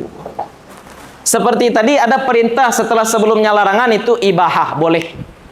Ya, makan setelah siang Ramadan. Ya, setelah di siang Ramadan dilarang makan, malamnya bagaimana? Malamnya boleh. Ya, malamnya boleh, bukan wajib makan. Sebelumnya Nabi SAW larang ziarah kubur. Al-ana fazuruha kecek Nabi. Kalau kini ziarahilah. Awak kan tamu bentuk itu pula Pak. Redaksinya mungkin sama-sama makanlah, tapi kalau berbeda objek, berbeda penekanan, berbeda makna. Silakan makan, minum. Ada tamu ke rumah awak, kecek makanlah, minumlah. Itu untuk tamu tuh. Tapi kalau anak kita sedang sakit, kemudian disuruh oleh dokter minum obat, kita kasih obat, kita kasih makan. Agak Pak, makanlah, minumlah. Redaksinya sama-sama makanlah, minumlah. Kalau tamu dionjokan makan, ndak makannya, ndak minumnya, boleh Pak Arya? Makanlah. Boleh. Nah. Kalau anaknya harus minum ube, wak suruh makanlah, minumlah, ndak dimakannya. Berang ndak Ibu? Redaksinya sama-sama amar. Redaksinya sama-sama perintah, tapi yang satu itu orang usul fikih. Masalahnya sekarang dalam Al-Qur'an kan ndak ada nada, Pak.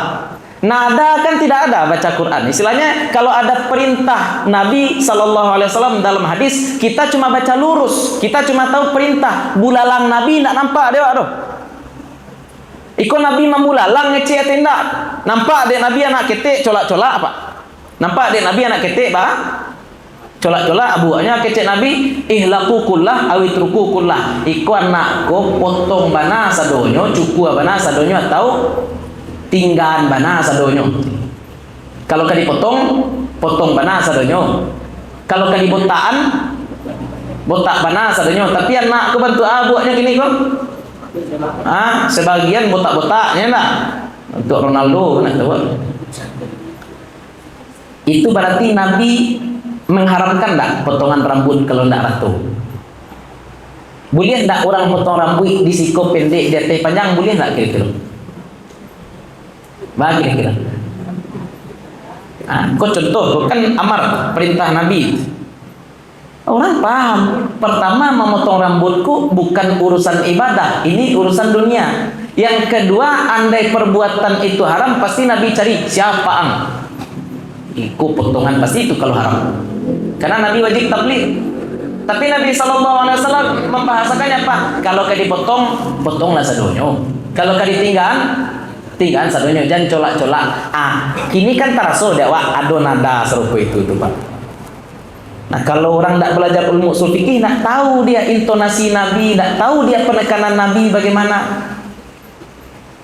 Ya, atau dia baca hadis Nabi SAW, sungguh aku ingin untuk mengumpulkan kayu bakar untuk membakar rumah orang yang tidak ikut sholat berjamaah ke masjid. Ya tak? Pernah Nabi membakar rumah orang? Tidak pernah Nabi membakar rumah orang. Kini apa hukumnya sholat sendirian Pak? Apa hukum sholat munfarid, sholat sendiri?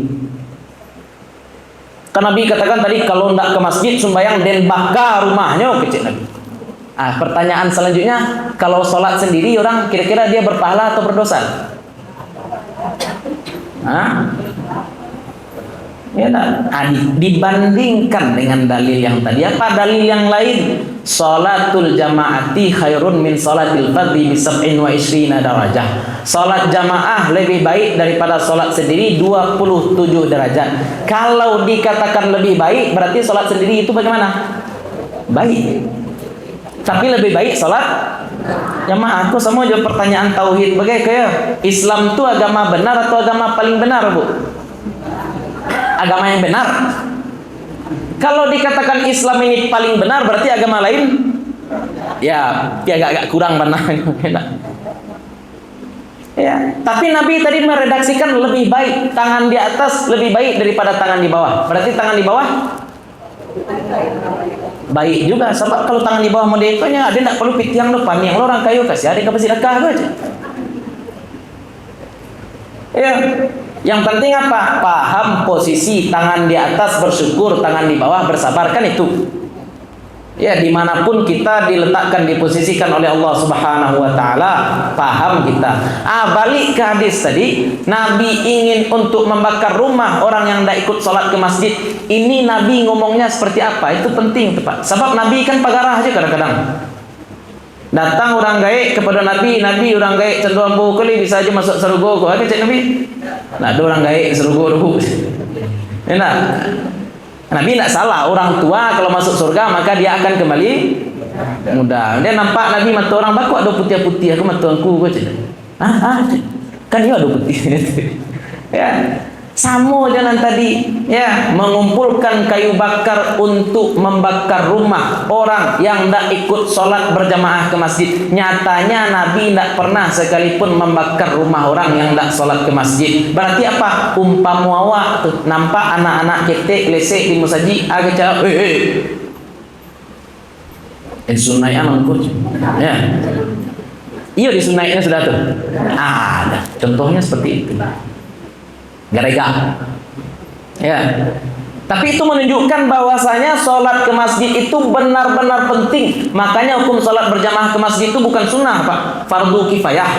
Kalau dalam satu kampung tidak ada satupun orang yang ikut sholat berjamaah ke masjid, atau ada yang sholat berjamaah ke masjid tapi tidak nampak syiar, sakampung berusuh. Yuk. Itu dari mana dapat itu makna-makna serupa itu, Pak?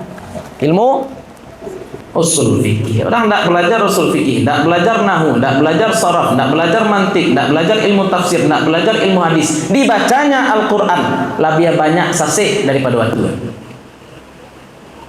Ya, lebih banyak salah daripada benarnya. Maka ini yang perlu kita wanti-wanti. Tadi kita katakan orang baca riwayat Umar bin Khattab, sama-sama Umar bin Khattab, yang radikal tambah radikal, yang liberal tambah liberal dia.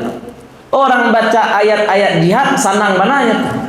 Kalau hatinya kareh, hatinya memang ingin mantam orang saja. Dia merasa perbuatan kerasnya itu terlegitimasi dengan ayat. Tapi orang-orang yang pluralis, mereka merasa ayat-ayat yang bertentangan dengan itu seperti lakum dinukum waliyadin atau la yanhakumullahu 'anil ladzi Allah tidak melarang kamu anil ladzina lam yuqatilukum, dari orang-orang yang tidak memerangi kamu, ya, walam yukhrijukum, dan tidak mengeluarkan kamu dari kampung kamu untuk berbuat baik pada mereka. Mereka menganggap, oh berarti nak masalah nih kita berbuat baik pada orang-orang kafir. Setiap orang akan membaca sesuai dengan keinginannya. Orang Jabariyah akan membaca dalil-dalil sesuai dengan Jabariyah. Orang-orang Qadariyah juga demikian.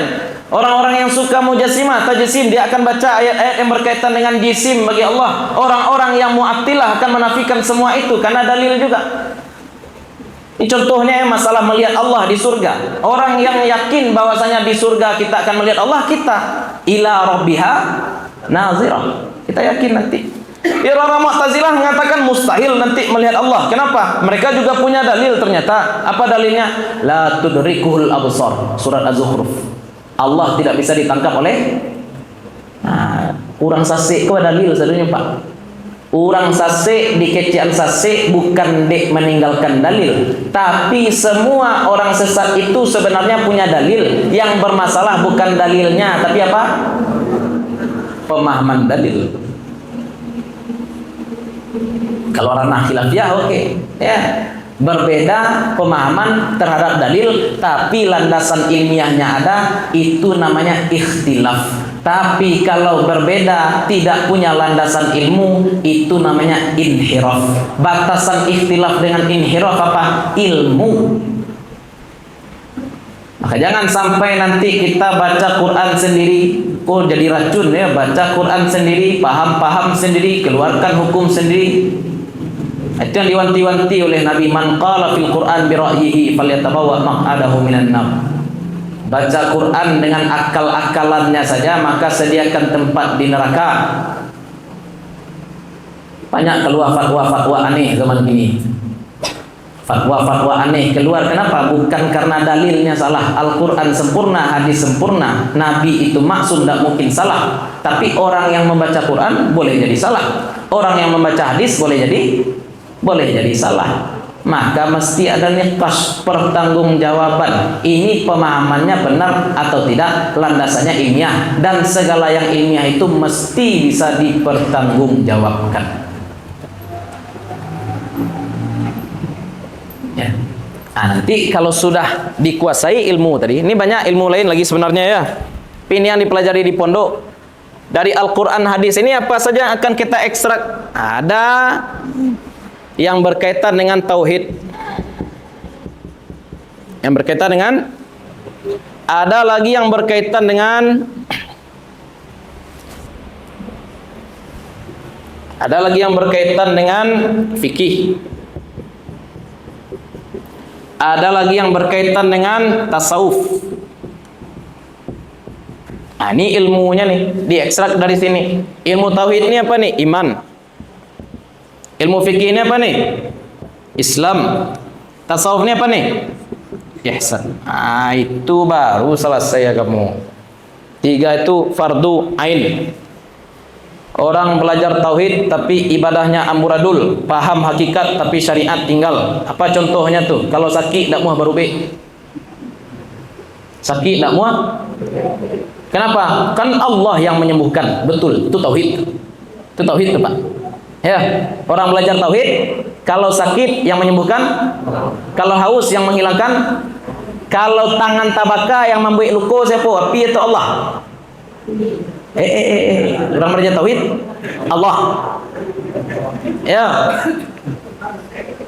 Hilang terompa ibu di musajid, mudah-mudahan tak ya, mudah-mudahan. Hilang terompa di musajid yang menghilangkan siapa? Allah. Semua yang menimpa kita pasti baik itu yang kita suka atau yang tidak kita suka, semuanya berasal dari itu tauhid. Tapi secara fikih, jadi ibu kecil luka awak, tangan awak luka, pergi ke dokter enak, bakok luka tangan ibu, bu, Allah aja mah itu loh. Ya, nan dokter mananya kok secara zahir, ya pisau. Ya, kan itu ceritanya. Orang bazina, orang maling, akhirnya wahai hakim, saya maling karena Allah yang sudah mengizinkan saya maling.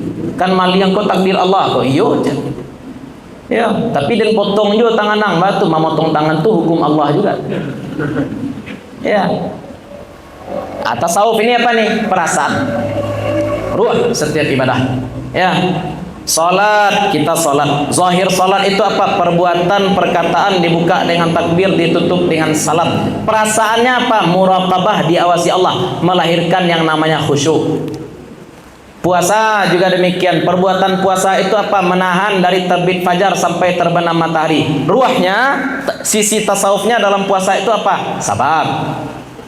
Berzakat, bersedekah, memang yang kita keluarkan adalah kadar tertentu dari harta tertentu kepada orang-orang yang tertentu. Itu zahirnya. Tapi secara ruhnya, zakat itu apa? Zakat secara ruhnya adalah ikhlas, diadu perasaan dalam beramal. Karena yang beramal itu bukan cuma fisik, tapi juga ruh. Manusia baru disebut manusia saat ada jasad dan ruh. Ada orang yang ibadah lahir saja, tapi ibadah batinnya tidak. Jasadnya beribadah, tapi pangana kama-kama. Ya tak? Nyo salat berjamaah, Allahu Akbar. Untung pendek ayat imam batu awak kita snack lata-lata. Kira ni imam agak panjang ayat.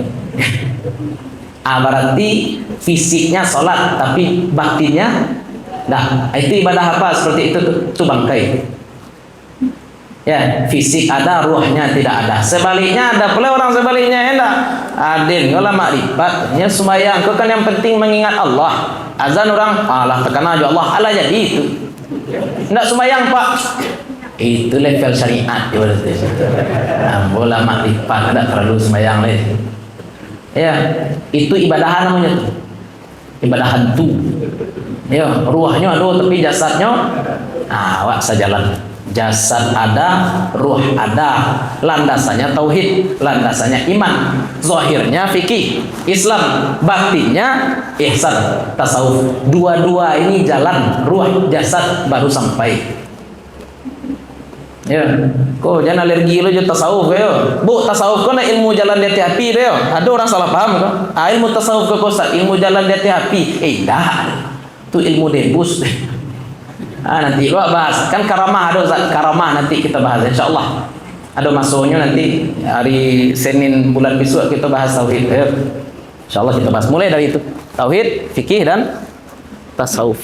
Ya, itu pakai kitab besok. Mudah-mudahan bisa konsisten kita belajar dan memang komprehensif kita pelajari agama ini. Karena yang bermasalah itu bukan belajar ya. Yang masalah itu bukan belajar, yang bermasalah itu adalah belajar separuh. Ayat pun kalau dibaca separuh itu juga berbahaya. Fawailul lil musallin, berhenti saja di situ nak sembahyang orang lain. Ya. Fawailul lil musallin, berhenti saja berhenti situ, membaca situ. Kecek orang anti lawak sembahyang batu, cilaka orang salat. Atau yang membaca ayat tentang umrah, aku elok ko sudah tua yo. Keceknya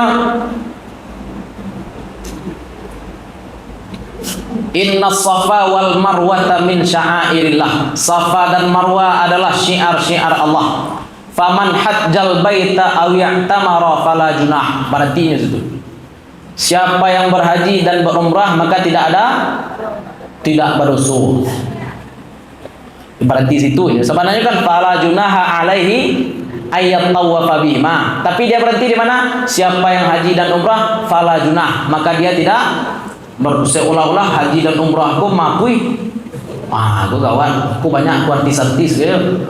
Dosa banyak cari piti, cari haram, sudah pakai umrah lah merasa paling suci bro. Bahaya. Orang biasa makan piti haram dengan memasukkan anak pesantren merasa dosanya hilang alun leh. Banyak proses tu untuk menghilangkan dosa tu. Makanya jangan sepotong. Mudah-mudahan kita beraja pun tak kulit saja, tapi dari kulit ke kulit, dari kulit ke kulit. Sampai situ lah dulu untuk kaji. Mudah-mudahan bermanfaat bagi ibu bapak. Selanjutnya barangkali kalau ada pertanyaan di bawah di atas, siku saja. Wallahu taala alam. Baik, alhamdulillah, terima kasih atas ilmu yang Ustaz berikan kepada kami.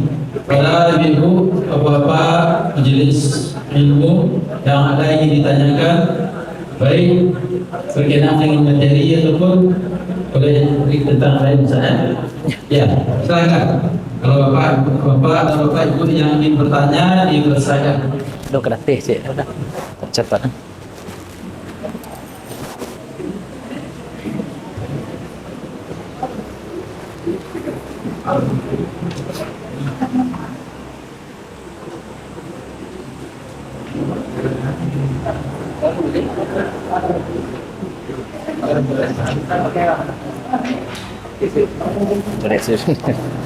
Baik, silakan bapak ibu yang ingin ditanyakan. Ya, Pak, silakan.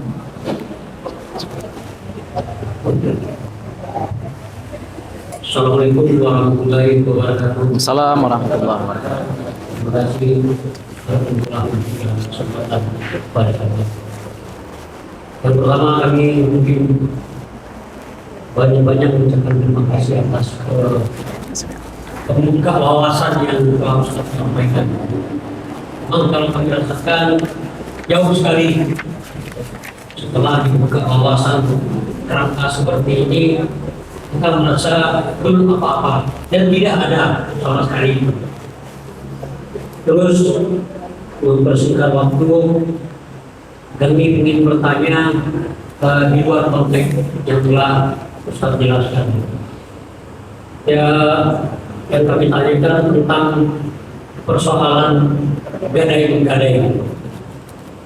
Nah, kalau kita lihat dari paparan dan salah satu seorang ulama di Densos menyampaikan bahwa gadai-menggadai ketika dari hasil gadai ini telah mencukupi sejumlah gadai, itu barang yang digadaikan dikembalikan kepada si pemilik asli. Nah, ini bagaimana dikira Ustaz? Mohon penjelasannya. Terima kasih.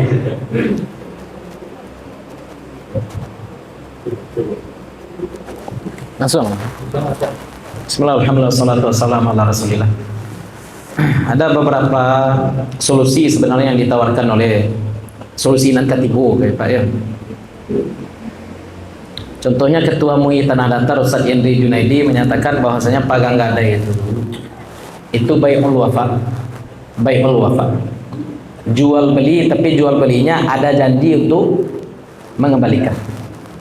Sehingga ketika orang yang memegang memanfaatkan barang yang digadaikan tadi sah. Tapi sebelum itu solusi. Ambo punya pandangan lain berbeda. Tapi untuk menyampaikan pandangan Ambo, kita dudukkan dulu beberapa konsep. Yang pertama, kita pahami dulu makna riba. Riba dalam pinjam meminjam itu adalah kullu qardin jarra naf'an fahuwa riba. Yang berlaku riba itu adalah qard.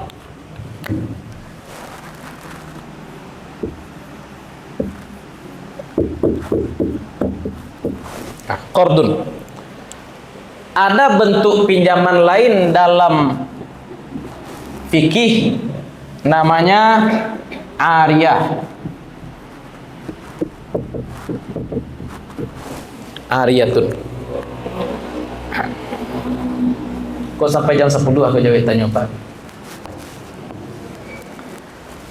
Bu, saya nanti punya Pajero sekarang. Aminan lah. Poliset. Avanza saya punya. Lagi banyak yo. Ambo pinjam Avanza Pak. Kemudian apa kecian? Nanti sebelum dibalikkan tolong cuci isi minyak penuh-penuh. Itu riba enggak? Itu riba enggak? Wak pinjam Honda kawan, nenda cek kawan kau sebelum balik tolong isi minyaknya. Itu riba enggak? Atau wak pinjaman buku ke kawan, cek wak ke kawan nanti tolong agih bungkui. Riba enggak? Pinjaman sepatu ke kawan nanti tolong semirkan. Riba enggak? Enggak. Bako enggak. Akad-akad yang Ambo sabui tadi namanya bukan qard, tapi namanya ariyah. Apa beda qard dengan ariyah? Qard adalah akad pinjam habis. Istilahnya tamliku malin maksus, dipinjamkan pitih habis, sehingga yang kita kembalikan adalah uang lain dengan jumlah sama. Ya Bu, yo. Pitih nan awak pinjamkan lah habis tuh. Nan awak balikan pitih itu juga atau pitih lain nan samo. Tuh. Awak pinjam bareh saliter. Nan bareh ku kama apa nyo? Lah habis. Nan awak balikan nanti bareh nan samo atau bareh lain? Bareh lain. Itu namanya qarad. Apa namanya tuh? Kalau pinjaman tidak habis namanya apa tadi? Ariyah. Nanti ada lagi pinjaman invest sebagaimana akad yang dilakukan oleh Nabi SAW dengan Siti Khadijah. Apa namanya? Qirad.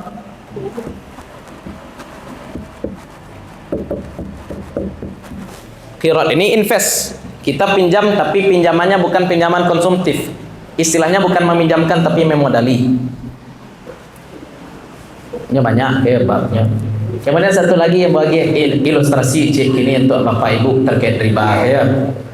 Ambo punyo ame sekilo, Bu. Aminan lah cik. Ame sekilo. Kemudian ambo pai ke Jerman. Pak, ambo kapai ke Jerman 5 tahun. Tolong paci ame ambo na sekilo ko Pak ke Jerman. Bo ke Jerman berapa tahun tadi? Kecek apa? De lamo na Ustaz ke Jerman. Ku ameh talatak sekilo rugi. Nah, elah ambo bali pajero duo. Apa bali pajero duo, apa perma, apa jua pajero duo, kemudian menjadi pajero 3, pajero ampe, pajero 5, pajero 10. 5 tahun kemudian takana ada apa? Onde Ustaz tahun kini kabalik. Apa jualah oto nan banyak tadi apa balian kami balik kironyo dapet 5 kilo. Ame tadi sekilo kini berapa dapet? Datang ambo ke rumah apa? Kecek ambo mame ambo petang Pak. Aku ambil Ustaz sekilo ani yang siapa deh? Nah dapat simpan berapa tadi tu? Nan sekilo dititip lah dapet lah. Lah balik lah. Aman tak? Lah aman tak tu? Laman. Sebab akad di awal apa? Titip itu apa namanya? Wadiah. Titip itu namanya. Tapi kalau misalkan Bapak sampaikan Ustaz ame Ustaz nan sekilo patang ambo puta, sehingga koko ame sekilo Ustaz gua balabiah labo ampe kilo lagi. Awak bagi 2 saja nan ampe kilo, ku ambil dia Ustaz 2 dia ambo 2 kecek apa? Boleh tak Pak magih 2 kilo ke ambo? Riba tak? Tak, kenapa? Bukan qarad. Lagi-lagi itu. Karena itu bukan qardin. Itu apa namanya tadi? Wadiah. Tapi kalau gagal ternyata usaha Bapak tadi apa tetap harus ganti. Ya, karena akadnya apa tadi? Wadiah. Kalau ingin labo sama labo, rugi sama rugi, nama akadnya syarikah. Ya, itu contoh. Kini akad pagang gadai. Kalau ada orang yang akad pagang gadai, dia katakan, akad gadai dia katakan, saya pinjamkan kepada engkau 100 juta dengan syarat setiap panen sawah engkau antarkan separuhnya kemari. Dan utang tak kurang doa. Dan utang tidak kurang. Akadnya apa tadi? Kalau kamu panen, antarkan separuh panen kemari. Itu riba. Itu riba. Ya Pak ya, pasti riba. Kalau jumlah padi nan awak tarimo sesuai dengan jumlah utang di awal, balikkan saja lah habis. Yang mengarajuan sawah siapa tadi itu? Nan punyo atau nan mamagang? Nan punyo. Kan nan punyo tu yo. Ulang balik akadnya Pak. Saya pinjamkan kepada engkau 100 juta, setiap engkau panen agih separuh kemari. Berarti nan mengarajuan siapa? Nan punyo. Itu riba. Itu riba. Tapi ada akad, kalau akad yang di Minang ke Pak, saya pinjamkan kepada engkau 100 juta, tapi ambo pagang sawah engkau. Ambo pagang. Akadnya memagang atau memakai sebenarnya? Kok sudut pandang mazhab Syafi'i ke awak mencari teks sirat lafaz akad. Akadnya tadi memagang atau memakai? Ah, mamagang atau memakai? Iko masalah awak. Akad awak mamagang tapi awak pakai. Itu namanya apa? Ghasab. Bukan riba. Nyo haram juga Pak. Tapi masuknya bukan bab riba, masuknya bab ghasab. Ah. Nan riba kan lah jaleh tadi itu. Kini nan ghasab lah.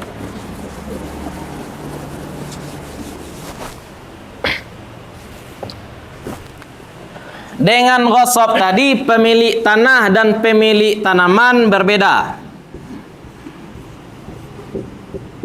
Ya, tanah milik si A, tanaman milik si B. Umpama ibu memegang tanah sawah, tapi ibu nan mengarajuan.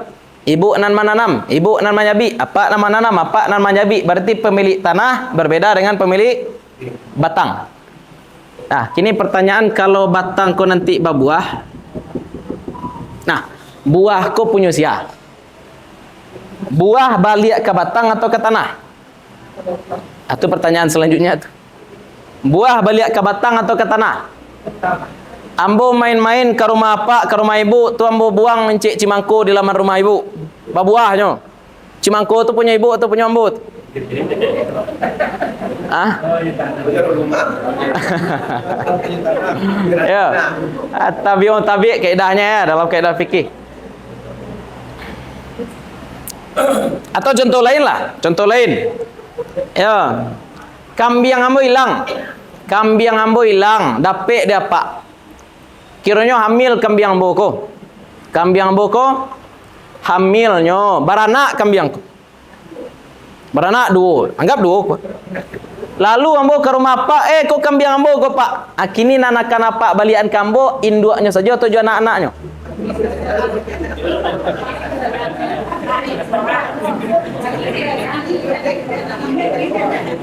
Ambo buat contoh lain lah.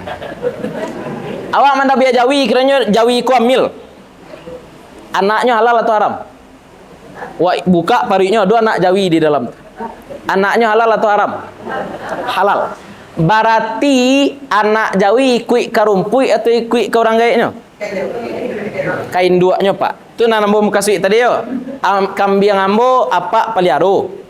Anak dalam parui kambing tu gadang dek induaknya atau dek rumpuinya?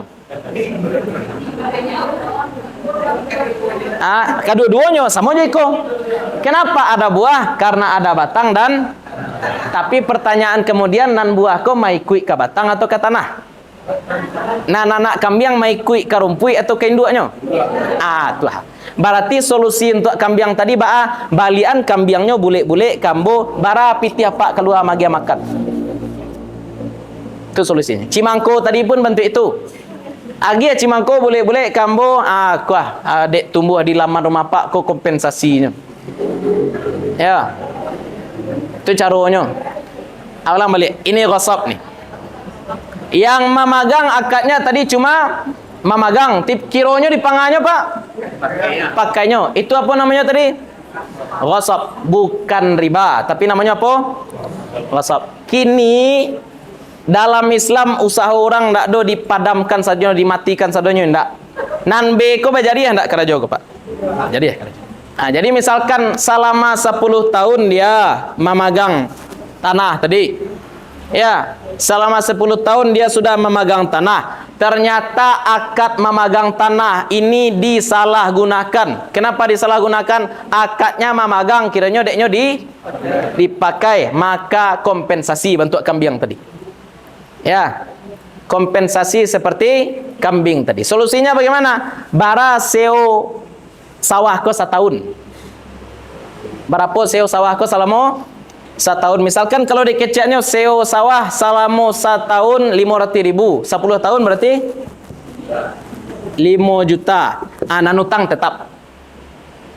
Nanutang karena akadnya banyak kok. Akad utang yo. Akad utang, kemudian akad gadai. Kemudian yang salah tadi apa? Ghasab. Dituntaskan ghasabnya dulu. Bagaimana cara menuntaskan ghasab? Ganti rugi. Yang gadai dan utang ini tidak terpengaruh andai ghasab ini selesai. Ya. Andai ghasabnya sudah selesai. Nan utang juga ada ikut tetap. Iko kalau tanamannya tanaman mudo. Kalau nan digadaikan karambia, kalau nan digadaikan tu sawit. Baca ronyo. Tanah punya si A. Batang karambia punya si A. Ah? Punya si B. Punya si A juga. Tanah punya si A, nan batang punya.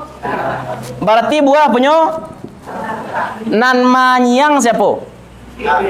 Si B, deknya mamagang. Nan manyang siapa? Si B, dek tanah ko sedang dipangan tadi? Dipagang. Nah, kini si B, dek manyangnya merasa berhak dapat karambia ko.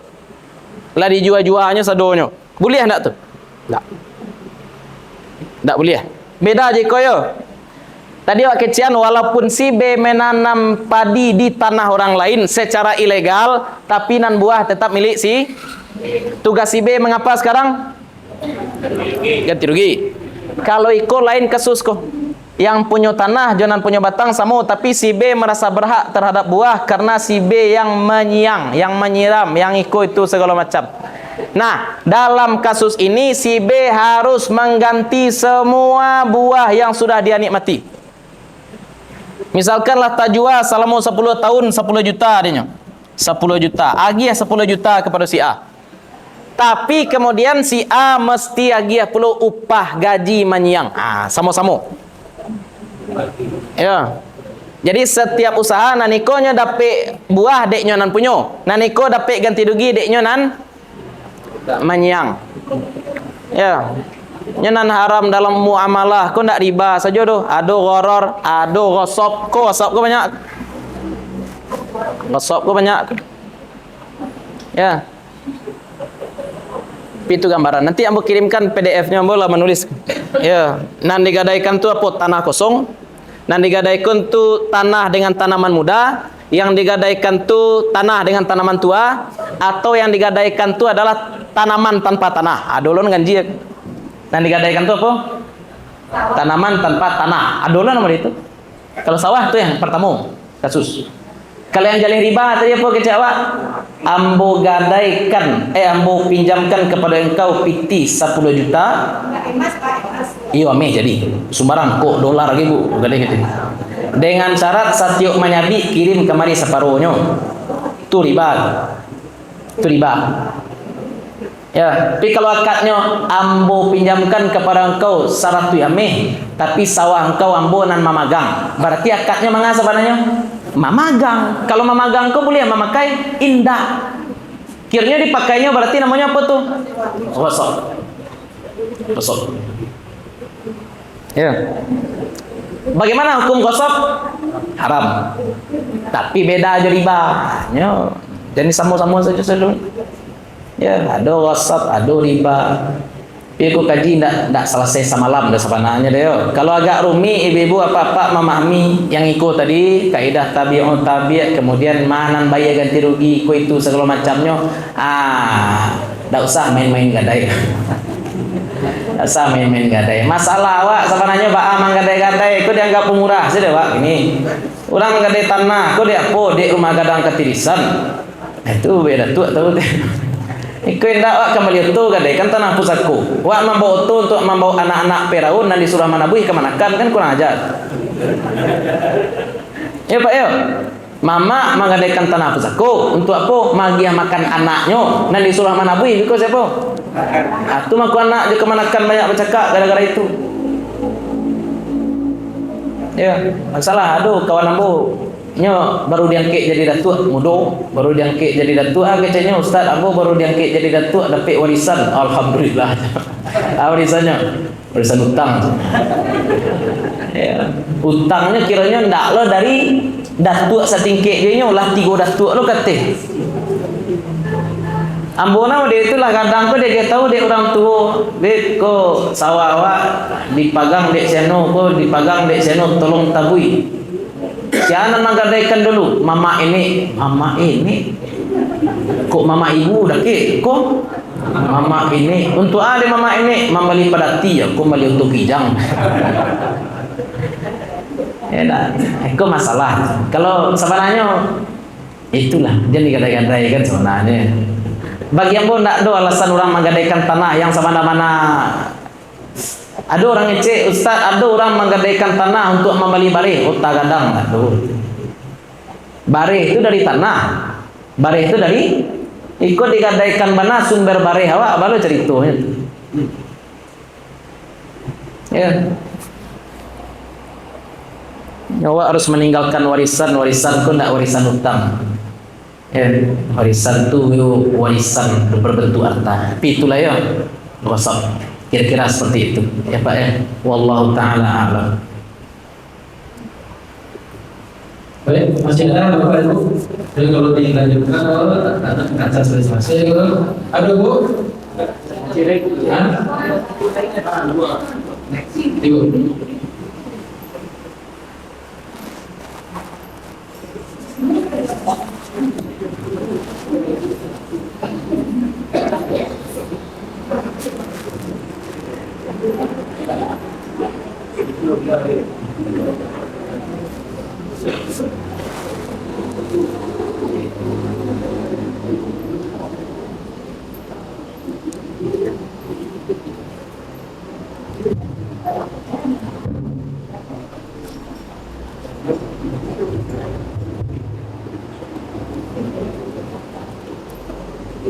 Assalamualaikum warahmatullahi wabarakatuh. Waalaikumsalam warahmatullahi wabarakatuh.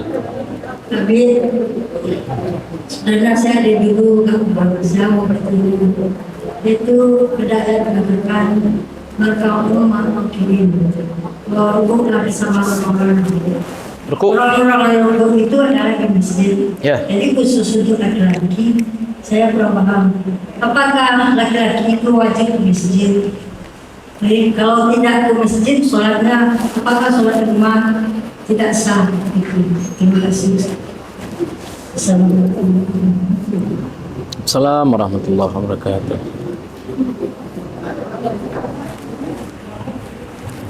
Bismillahirrahmanirrahim. Wassalatu wassalamu ala Rasulillah. Sebenarnya tadi sudah kita singgung ya Bu ya, tentang warka'u ma'ar raki'in, perintah untuk sholat jamaah. Kemudian Nabi akan membakar rumah orang yang tidak ikut sholat ke masjid. Itu semua riwayat harus dipahami, tidak boleh cie-cie, harus dikompromikan, harus dikompromikan. Kalau kita cuma baca satu ayat, kalau kita cuma baca satu hadis, efeknya betul. Sholat berjamaah di masjid itu wajib, bukan hanya bagi laki-laki. Hadisnya mengecek khusus bagi laki-laki. Nah, duduk disuruh warka'u ma'ar raki'in lirijal faqat, kan? Ya, rukuklah bersama orang-orang yang rukuk. Tapi kan kita paham nanti dari siang. Ya. Dalam hadis lain Nabi sallallahu alaihi wasallam katakan apa? Cukuplah bagi perempuan ya tidak meninggalkan kewajiban-kewajiban ditambah dengan taat suami, maka dia bisa masuk surga dari pintu manapun yang dia mau. Itu C.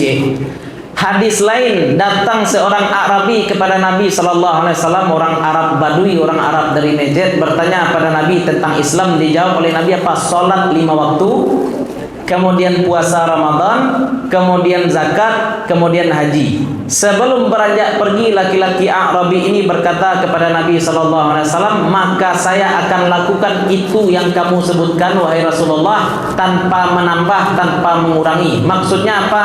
Dia tidak akan menambah dengan amal sunat, dia hanya akan lakukan yang wajib-wajib saja. Pulang dia, sahabat lain heran, bertanya kemudian sahabat yang hadir saat itu kepada Nabi, anaja, apakah dia akan selamat wahai Rasulullah? Kata Nabi apa? Naja in saddaq, dia akan selamat kalau dia memang jujur, kata Nabi SAW. Maksudnya apa? Ibadah standar minimal kewajiban, itu yang Arabi tadi. Sholat 5 waktu, mau berjamaah atau tidak, pokoknya sah sholatnya, sah. Tapi pertanyaan selanjutnya, yang afdal mana? Bukan yang wajib, tapi yang afdal. Kecuali untuk kampung, itu yang kita katakan tadi. Untuk kampung maka sholat berjamaah hukumnya fardu kifayah.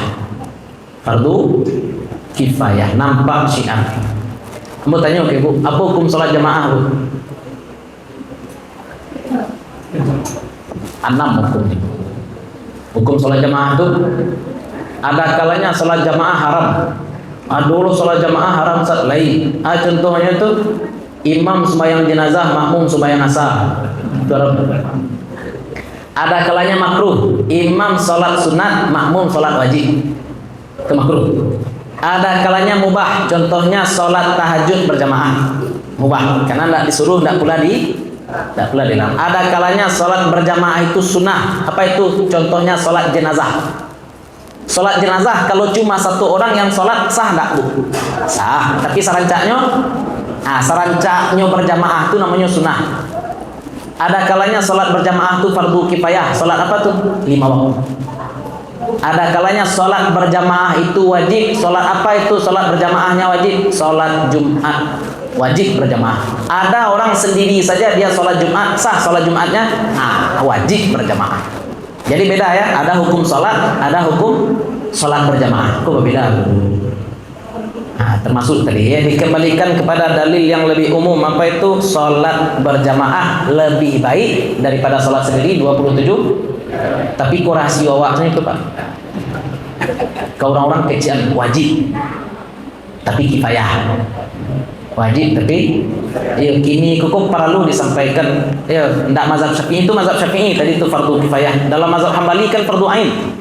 Dapat sampaikan itu. Sebab orang kini kepedulian untuk salat ke masjid itu lah ya benar-benar kurang. Sampaikan fatwa karih sekali-sekali tidak masalah. Itu kira-kira ya. Wallahu taala a'lam. Baik, masih ada Bapak Ibu? Insyaallah nanti di pertemuan berikutnya kita mulai lebih cepat karena ini perdana kan. Masih ada yang ingin ditanyakan?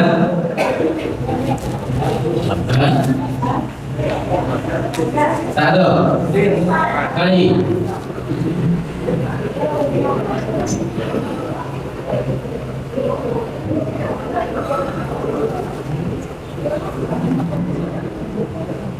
Bismillahirrahmanirrahim. Assalamualaikum warahmatullahi wabarakatuh. Assalamualaikum warahmatullahi wabarakatuh. Sesuai dengan pembicaraan Ustaz tadi tentang puasa di bulan Ramadan Pak, tentang makan sahur Pak.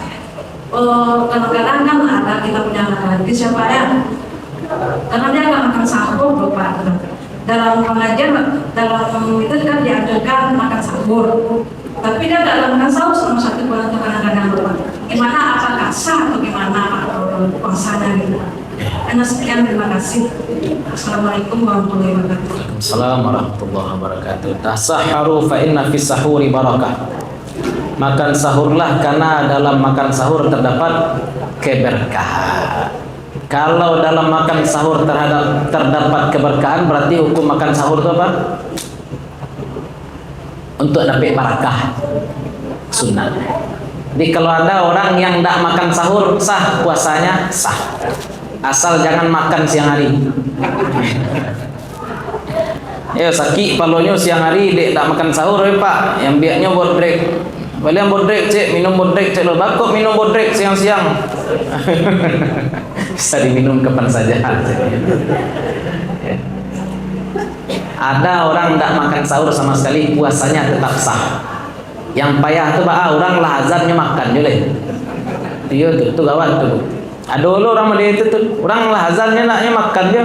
Orang kan azan dia baru kok. Lah berhenti orang azan makan dia nyale. Baku azan tunggu saja gak jauh tuh terang aja. Ya. Jadi tetap sah. Wallahu taala. Itulah barangkali ibu ya. Kalau lah pulang saya ibu tadi kecil ibu sampai 10 sampai 10 pulang. Ya, mudah-mudahan bermanfaat bagi kita semua sebagaimana semoga sebagaimana Allah kumpulkan kita di sini, Allah kumpulkan pula kita nanti bersama-sama dengan Rasulullah sallallahu alaihi wasallam. Semoga selama kita duduk di sini Allah bakar dosa-dosa kita, Allah tambahkan tabungan amal kita, Allah sayangi orang tua dan guru-guru kita. Allah kumpulkan kita nanti bersama dengan para siddiqin, para syuhada, para aulia, para solihin. Mudah-mudahan kita mendapatkan syafaat dari Nabi Muhammad sallallahu alaihi wasallam. Mudah-mudahan Allah angkat pula bala dari kaum muslimin, terutama untuk kawan-kawan kita, saudara-saudara kita di Palestina dan dimanapun yang mustadafin dimanapun berada. Mohon maaf kalau ada yang salah, ada yang kurang, ada sesuatu yang tidak kami letakkan pada tempatnya. Assalamualaikum warahmatullahi wabarakatuh.